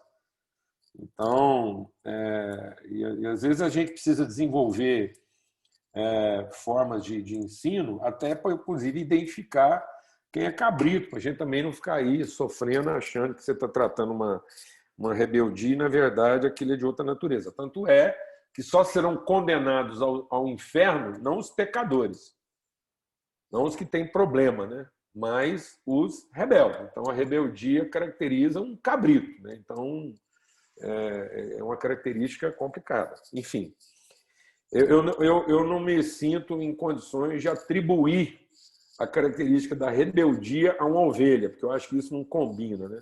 Mas, enfim. Agora, quanto a essa questão do cuidado das ovelhas, eu acho que nós temos que ter o critério do pastor, né? Ele é um bom pastor, então o Salmo 23 diz o quê? O Senhor é meu pastor, nada me faltará. E é o testemunho de uma ovelha. E é o testemunho de uma ovelha que, entendendo o pastorado, ela também sabe ser conduzida ao matador para virar cordeiro. Então, eu creio que o trabalho do pastor em cuidar da lã e tal, e não ter pressa de levá-la logo para o abate, é para identificar dentro do rebanho aqueles que estão dispostos e prontos a ser cordeiro. Porque aí é que está. Quando a palavra de Deus fala de autoridade, ela fala da autoridade do cordeiro. Quem se assenta no trono de Deus é o cordeiro. Então, o cordeiro é que. Então, nós tínhamos que ter mais cordeiros exercendo o governo, exercendo liderança. Nós tínhamos que ter mais ovelhas com espírito de cordeiro, porque ela se identificou com o pastor. Então, o que faz a ovelha se identificar plenamente com o pastor? É quando ela está pronta a dar a vida pelos outros irmãos, que é o cordeiro. O cordeiro que foi morto e ressuscitou. Então, eu creio que o nosso maior desafio no pastorado é em cuidando das ovelhas e percebendo aquelas que têm essa volitude, essa disposição para ser cordeiro, aquelas que se oferecem espontaneamente para o sacrifício, que era o espírito de Isaac. Isaac, o que caracterizou o espírito de Isaac? Que é o filho. O que caracteriza a descendência de Abraão? É o espírito de cordeiro. Quando o Abraão falou assim, vamos ali que eu vou te sacrificar. E aí o Isaac se submeteu. E ele falava assim, cadê a oferta? Deus falava, Deus proverá. E ele se aceitou ser amarrado para ser sacrificado. Então, o nosso problema é que, às vezes, como líderes, em função da demanda, a gente como líder, pensando como líder e não como pastor, em função da demanda, nós estamos procurando os competentes do rebanho e não os responsáveis. Então, qual é o critério na minha vida para identificar um líder? Não é competência, é responsabilidade. Então, eu fico tentando identificar no meio do rebanho quem tem responsabilidade e não quem está pleiteando ser reconhecido na capacidade. Então, quando o cara chega e já entrega o currículo, querendo ser reconhecido na habilidade, na competência, que ele faz isso, faz aquilo outro, que ele foi formado nisso, formado naquilo, que ele pode isso, pode aquilo, isso é canseira, porque esse cara está esperando ser reconhecido nas competências dele. Ele não tá dando a vida, ele não é um cuidador, ele é um zelador. Então, nós temos que encontrar os cuidadores do rebanho e não o zelador do rebanho. O zelador do rebanho é um cara que se vale da demanda para criar um sistema de automanutenção. Ele é um zelador. Então, ele se vale da dor para manter o cargo de zeladoria. Ele não cuida da dor. Ele mantém a dor. Ele é um zelador. Ele fica ali e, então, assim, ele não pode acabar de todo com o problema, porque senão ele perde o emprego. Então, tem gente que é desse jeito. Você está com a gente no ministério, ele não quer assumir a responsabilidade. Ele quer que aquilo fique mais ou menos assim, de um jeito que ele também não perde o ofício, porque ele controla mais ou menos aquela demanda ali, aquela relação de... Então, em cuidando das ovelhas, qual é o nosso desafio? É encontrar cordeiros. Aqueles que têm espírito de sacrifício, aqueles que vão para o abate. É encontrar o Isaac, aquele que se deixa expor, que assume a responsabilidade pelos outros. Esse é o nosso maior desafio. Então, você não vai ter dificuldade de encontrar os competentes. Você não vai ter dificuldade de encontrar os habilidosos. Você não vai ter... Isso aí o mundo produz. Então, isso aí as instituições estão produzindo. Então, hoje, as instituições investem pesado na capacitação dos seus líderes. Então, aí os caras vão para o treinamento para merecer uma condição melhor de trabalho naquilo que eles querem fazer. Então, não. Você quer formar pastores? Então, procure identificar aqueles que assumem responsabilidade mesmo antes de estar pronto. Assume o risco. Assume o risco. Se você identificou a responsabilidade de uma pessoa, então, muito provavelmente, você encontrou um pastor, um cordeiro. Então, a gente tem que andar pelo rebanho, conhecer as ovelhas, para saber aquelas que estão assumindo responsabilidade mais cedo. Então, essas pessoas, elas estão desenvolvendo uma mente de Cristo. Então, aí a gente vai... Muito obrigado, pastor Paulo. Tá bom? Obrigado, gostei, concordo também perfeitamente essa questão da... Se é o rebelde, então não é ovelha. Gostei nessa... Gostei, foi bem interessante isso aí. Tanto é que o que acontece? Explicado. Obrigado. A Bíblia fala de 3 níveis, né, de ensino. Então, a pessoa é ignorante, você ensina. Ele é mal entendido, você explica. Ele é rebelde, você pune. Então, é o seguinte, às vezes a pessoa ela não sabe, então você ensina. Às vezes ela não entendeu, você explica. Mas se ela está apresentando um repúdio, então a relação tem que ser outra. Amém? Essa conversa aí tá me dando fome, que fala de cordeiro, de cabrito, de ovelha. Tá vendo? Eu já estou pensando na geleia de hortelã para passar em cima dessa carne assada. Eu posso fazer comentário? Não sei se já encerrou aí o tempo. Não, tá bom aí. Eu acho que a gente tem mais uns minutos aí. A gente pode ir até às 11. Bom dia, gente. Privilégio estar aqui. Obrigado pelo convite aí, Paulo Júnior. Isso realmente é uma mudança de paradigma, assim, tudo que a gente está conversando aqui, como disse o Anderson, conversa-se pouco, não é só por aí, né? Conversa-se pouco na igreja brasileira, senão a gente não estaria do jeito que está. Então, assim, tem gente que é sincero na sua fé e nunca pensou sobre essas coisas, né? Não é uma questão de erro, é uma questão mesmo de que a pessoa nunca parou para meditar nessas coisas, entrou no bonde do que já é dito, do que já é ensinado nas faculdades teológicas, enfim. E eu me lembro que isso fez muito sentido para mim. Eu já ando com o Paulo Júnior há uns 13 anos e eu entendi isso, né? O Júnior usa uma expressão chamada os pastores da cidade, né? Ele diz que a igreja não é a reunião das ovelhas, mas a igreja é a reunião dos pastores da cidade. Porque quem que vai pastorear a cidade, né? Não é o pastor oficial, vamos dizer assim, titular no sentido de título, né? E não de titular, às vezes, como algumas instituições usam.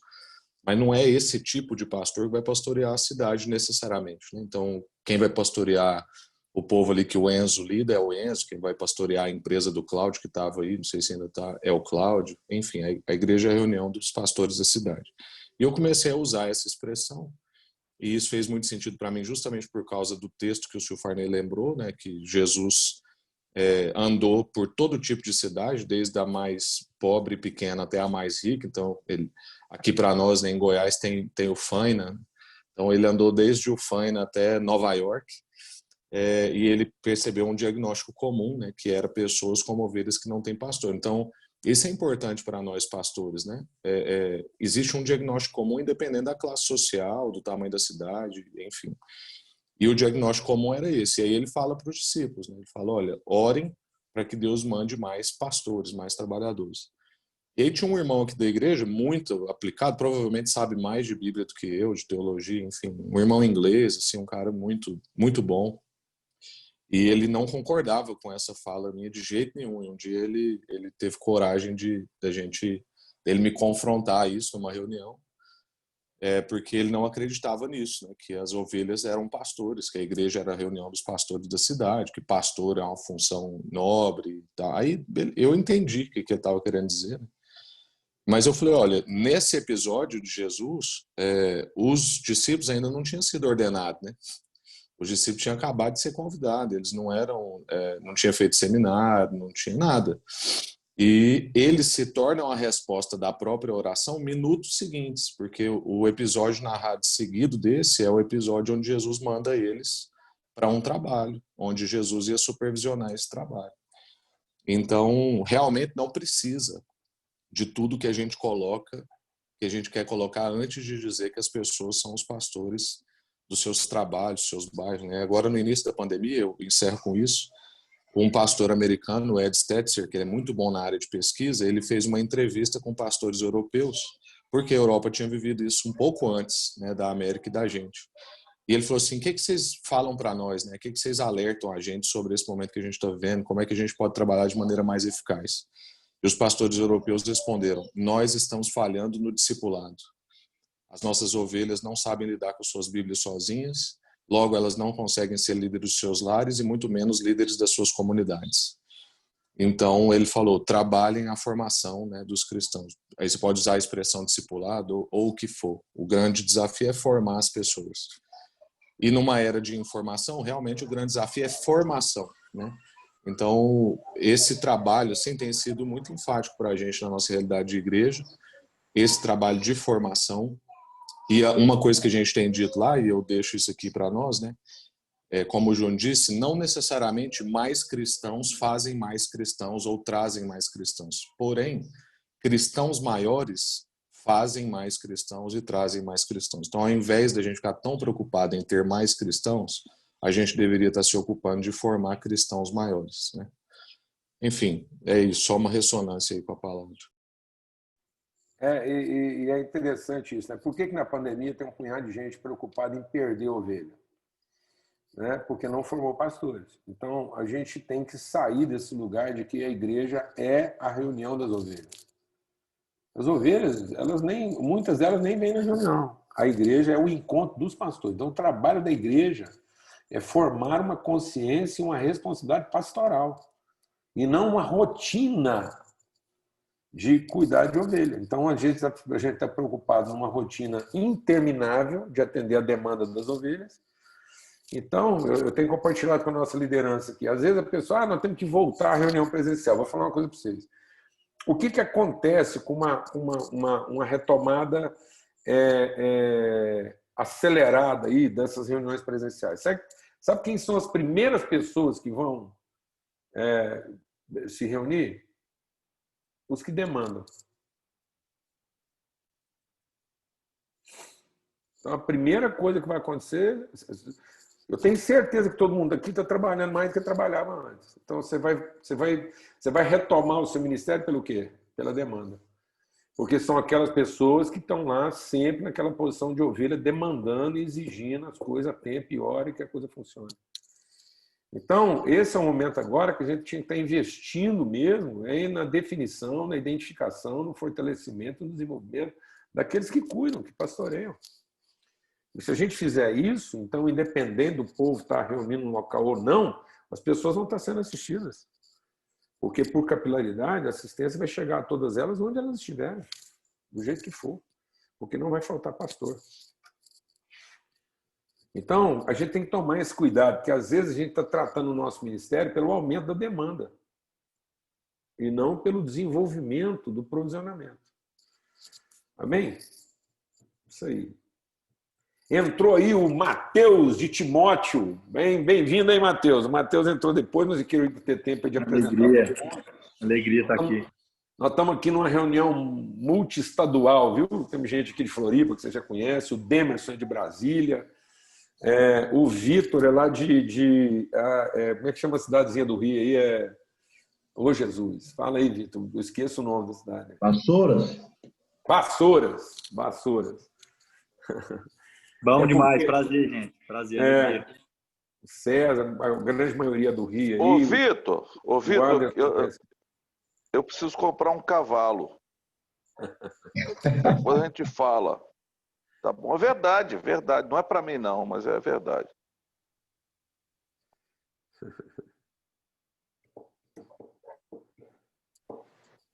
A hora que você quiser. Só vim aqui. Só vem antes de terça-feira, que eu coloquei tudo no leilão. Agora virou classificado isso aqui agora. Virou classificado o negócio. Fala sério. Deixa o Matheus falar, que o Matheus vai falar, cara. Rapaz, fica tranquilo, que a gente estava falando nós estamos falando do mundo animal. Fica tranquilo. Está falando de ovelha, de cabrito, de bode, de tudo. Agora é cavalo, tá bom? Deixa eu falar uma coisa com vocês, rapaz, para todo mundo, pastor Paulo, Silfar, turma toda aí. Deus abriu uma porta aqui interessante para nós, a nível nacional. Eu acabei de escrever um livro chamado O Brasil que Sonha. É a história de um menino que foi tentado abortado. É uma história que eu vivi mesmo. Esse menino foi tentativa de aborto, mas a mãe não conseguiu abortar e a mãe adotiva o pegou, o criou, e esse menino entrou no cavalo muito cedo. E nessas andanças do menino aí, o menino foi parar lá em casa. E eu sou um professor do Senar. Eu ensinei o menino a montar, aquela coisa toda e tal. E eu escrevi essa história toda, desde o moleque chegando lá em casa, a atitude que eu tive que tomar com meu pai, até ele ser campeão nacional. Só que esse livro tomou uma proporção muito grande, cara. A Associação Brasileira dos Criadores do Cavalo Mastrador querem transformar esse livro num filme. E esse filme é igual o livro de Esther. Não se fala de Deus, mas se vê Deus em todo o tempo. E a figura da condução tudo ali é um pastor, que no caso seria eu, mas não tem nome. Então, depois do dia 15 de novembro, há um interesse de pessoas fazerem desse livro um filme. Queria que estivesse orando pela minha vida, porque eu acredito que de uma forma indireta a gente vai poder evangelizar de uma forma legal. Orem por mim, por favor. Amém, Vitor. Benção, notícia boa, graças a Deus. Se sobrar vaga aí para o papel de cavalo, eu posso me colocar aí para poder. Não, mas eu vou precisar de ajuda de vocês, porque é secular, completamente secular. O livro, ele é secular. Ele tem, tipo assim, a minha participação como pastor, mas como postura. Nada de evangelizar, nada de sabe, que tipo assim, bater forte nisso. Mas como foi a minha participação na cura do menino. O menino, por exemplo, ele foi rejeitado por 2 pessoas. A mãe, que chamou de estorvo, eu coloco tudo isso registrado no livro, né? E o pai, que o criou durante 12 anos, quando ele o vê depois de um tempo, vai abraçar o pai, o pai mete a mão no peito dele, estava num bar tomando cerveja, e fala: sai fora, meu filho, que eu não tenho filho dessa idade, não. O moleque ficou arrasado. Mesmo assim, o moleque foi campeão comigo lá em Barra do Piraí, classificou 2 animais meus para nacional. Nós já achamos o papel que o César pode fazer aí, ó. Diga, o pai bebendo. Veja bem se é meu. Veja bem. O pai bebendo cerveja no bar. Vê se é meu, meu Paulo Júnior. Vê se é meu. Não, ó, a gente que te conhece de perto sabe que você não é isso, mas essa cara sua de mal. Eu ia perguntar até algum. Aí tá certo. Aí tá certo. Aí tá certo. Assim. Então é uma coisa que eu queria que vocês me ajudassem a oração. O pai rejeita o menino. O menino é campeão comigo, depois que ele é campeão, aquela coisa toda, a gente volta na caminhonete, ele pediu para poder voltar um pouco mais cedo, e ele abre o coração perguntando por que Deus o odiava tanto. Pô, pastor Paulo Júnior. Aí Deus dá uma graça dizendo que, ainda que o pai e a mãe o rejeitassem, Deus o tem gravado na palma das suas mãos, aí Deus faz uma cura maravilhosa. E isso impressionou muito a Associação Brasileira. Então, e no cavalo, né? Não eu sou um dos mais pequenininho. Mas é muita gente do dinheiro, do recurso, e eles querem investir nesse filme. Então, eu acredito que Deus pode nos abençoar, levando o evangelho de uma forma mais singela, mais simples, em termos de evangelismo, né? Não é nada profundo como o senhor ministra aqui para a gente, nossos pastores, mas eu acredito que, em termos de evangelismo, a gente pode alcançar alguma coisa nisso aí. Você vai achar um papel para o César aí, com certeza. Olha aí, hein? Eu vou até dar uma ajeitada na crina. Tu podia ser o pastor, Cezão. Eu não. Que pastor, só tem que rapaz. saber, ó. Só tem que saber montar. Eu sei. Isso aí eu sei, bicho. Eu sou neto de goiano, Balu. Isso aí... Então tu faz parte. Montar é mole. Tá dentro. Já encontrei. Eu sou cearense e não sei andar de jegue. Qual o problema? Mas você não sabe andar de nada, Silfane. Você saber andar já é um milagre. Você andar já é um milagre. Paulo Júnior, já acabou a explicação do negócio aqui, já era. Pronto. É dois, pastor Silvio, é dois. Pernambucano que nunca montou. Ó, deixa eu levar esses meninos para casa, porque daqui para frente eles não estão preparados para continuar nessa conversa. Desculpa atrapalhar, pastor Paulo Júnior. Oi, irmão aí. O irmão alguma coisa aí, Paulo Júnior. O irmão do Pernambuco. Irmão do Pernambuco, vamos fazer uma reunião em Porto de Galinhas, que aí eu vou. Mas tem que ser Porto de Galinhas. Se você gosta de ficar Caruaru, Recife. Eita, um dos Porto melhores lugares para fazer uma reunião. Vocês cortaram o Matheus aí, cara. Matheus é novo, rapaz. Matheus é novo. Deixa o Matheus nem falar bom dia aí, enquanto é bom dia. Fala bom dia, Matheus. Não, era só... Não ia falar não, mas agradecer esse tempo aí. Tempo sempre rico, né? Paulo Júnior falando disso, eu me recordo quando ele fala sobre os príncipes da cidade, né? Acho que todo mundo aí que acompanha já ouviu isso. E eu acho que isso é libertador para nós do ministério, né? Eu estou no ministério há pouco tempo e no afã de servir ao Senhor, com fogo no coração, no espírito, né? Renovado no espírito, a gente consegue também alinhar as nossas convicções, entender que os príncipes da cidade precisam ser cuidados para reinar do rei que é Jesus, no lugar que eles estão, não trazê-los, né? Para a ocupação, às vezes, que é a nossa vontade, às vezes é o que a gente aprende nos modelos de igreja, né? Trazer essa galera para liderar alguma coisa, para fazer alguma coisa, mas enquanto eu estava ouvindo sobre isso aí, eu lembrei muito disso, né? Eu sou muito desafiado a preparar os príncipes, as princesas da cidade para servir ao Senhor onde Deus colocou eles, com toda a autoridade e com a ousadia do Espírito. É uma alegria estar na mesa dos grandes aí, uma alegria mesmo. Tamo junto, um beijo para vocês. Agora, cuidado para falar esse negócio de fogo. Eu também agradecer, viu? Tem presbiteriano no meio, rapaz. Não fala esse negócio de fogo com muita intensidade, não. Mateuzinho é o nosso Spurgeon, rapaz. Segura ele. Que isso, já. Ô, Sil, agradecer também aí a todos. Também. Demais. Muito demais, gente. Tá junto aí. Eu quero agradecer por todo mundo que entrou. A gente vai deixar isso gravado, Júnior. Aí depois o Jaime, que saiu agora há pouco tempo aí, ele tinha criado uma página aí de YouTube do Pastoreio. Se ele consegue encaixar, se ele encaixar, a gente manda o link para vocês aí. O Júnior, o Pijão mandou para mim um link do teu livro sobre o Salmo 23, né, em PDF. Isso. Só que eu não sei como enviar para aqui, então eu mandei para o grupo do WhatsApp. Tá bom. Quem não tem, depois pega o meu contato e pede que eu envie, encaminho, tá legal? Tá bom. O Silfarne, eu não estou fazendo merchandising aqui não, mas é só para repartir aí. O Silfarne está lendo um livro aí que fala muito sobre vida de igreja aí, né, que é DNA e Propósito. E é um livro assim, um testemunho assim bem orgânico. E vocês podem conversar com o Rafael aí, se alguém tiver interesse, porque fala muito assim dessa questão da forma de pastorear e de viver a igreja de maneira bem orgânica e bem prática, assim, é bem aplicado. Então, se quiser falar com o Rafael aí, ele pode conseguir para quem quiser aí, tá bom? Eu quero, a gente mandou uns para o Sil, se ainda tiver. O que veio foi tudo aqui no presbitério. Já acabou, né?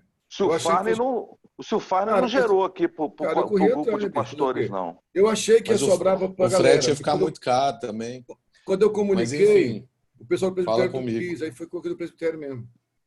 Esse livro aí, né? O Paulo Júnior não pode falar, mas eu posso. Eu gosto de ler, né? Eu não leio tanto que eu gostaria, mas eu gosto de ler.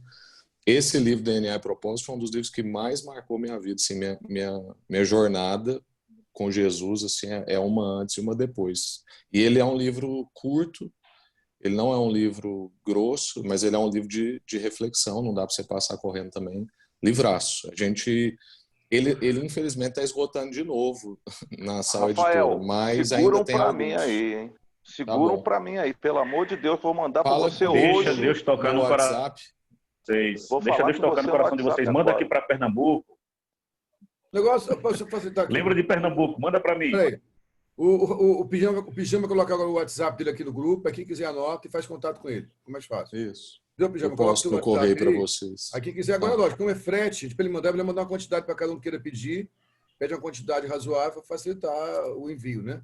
Ele vai colocar o WhatsApp dele aqui, quem quiser faz contato. Deixa Deus tocar no teu coração, pastor. Então assim, gente, eu quero reforçar o agradecimento aí. Vamos tentar estar junto. Vou marcar de novo com o Paulo Júnior. Quem é aqui do Rio? O encontro do nosso grupo Conchuda, que a 15 dias tem um encontro presencial de novo, na quinta-feira. E assim acabar esse lance pandemia, que o Paulo Júnior puder voltar a caminhar. Amém. E vamos fazer o seguinte, pessoal que está aqui hoje, Paulo Júnior, depois que eu tiver outro contigo, talvez daqui a um mês, mais ou menos, ele faz outro encontro desse, aí tu chama a galera também. Beleza. Tá junto mais uma vez. Maravilha. Tá bom. Pessoal, eu pedi um favor para todos que conhecem aí, eu estou com dificuldade de editora. Já falei até com o pastor Cláudio sobre isso, mas uma editora aqui no Rio de Janeiro que possa fazer a divulgação desse livro, de preferência secular. Se alguém souber, por favor, entre em contato comigo, meu telefone está aí. Entre em contato comigo, como é que eu posso fazer a divulgação desse material, que eu estou perdido. Montei o trabalho, mas eu não sei como dar continuidade. Quem souber, me ajuda aí, por favor. Teu telefone não está aqui não, Vitor. Coloca aí, Vitor. Tem não? Não, aqui não está no WhatsApp, aqui está no Zoom, cara. Digita aí o teu telefone para o pessoal ver. Bota, ô Silfarne, ele está no grupo de pastoreio mútuo? Tá. Está no nome dele? Tá. Tá bom, então. Tá bom, gente. Irmão, muito obrigado, cara. Valeu, cara. Privilégio, benção. Valeu, hein? Um abraço para todo mundo aí. Eu tô com horário aqui, então... Benção demais, viu? Grande privilégio. Sempre bom demais. Agora, não pode entrar nesse grupo com essas camisas macumbadas, não. Tem que avisar o povo, tá, Silfarne? Essas camisas macumbadas aí...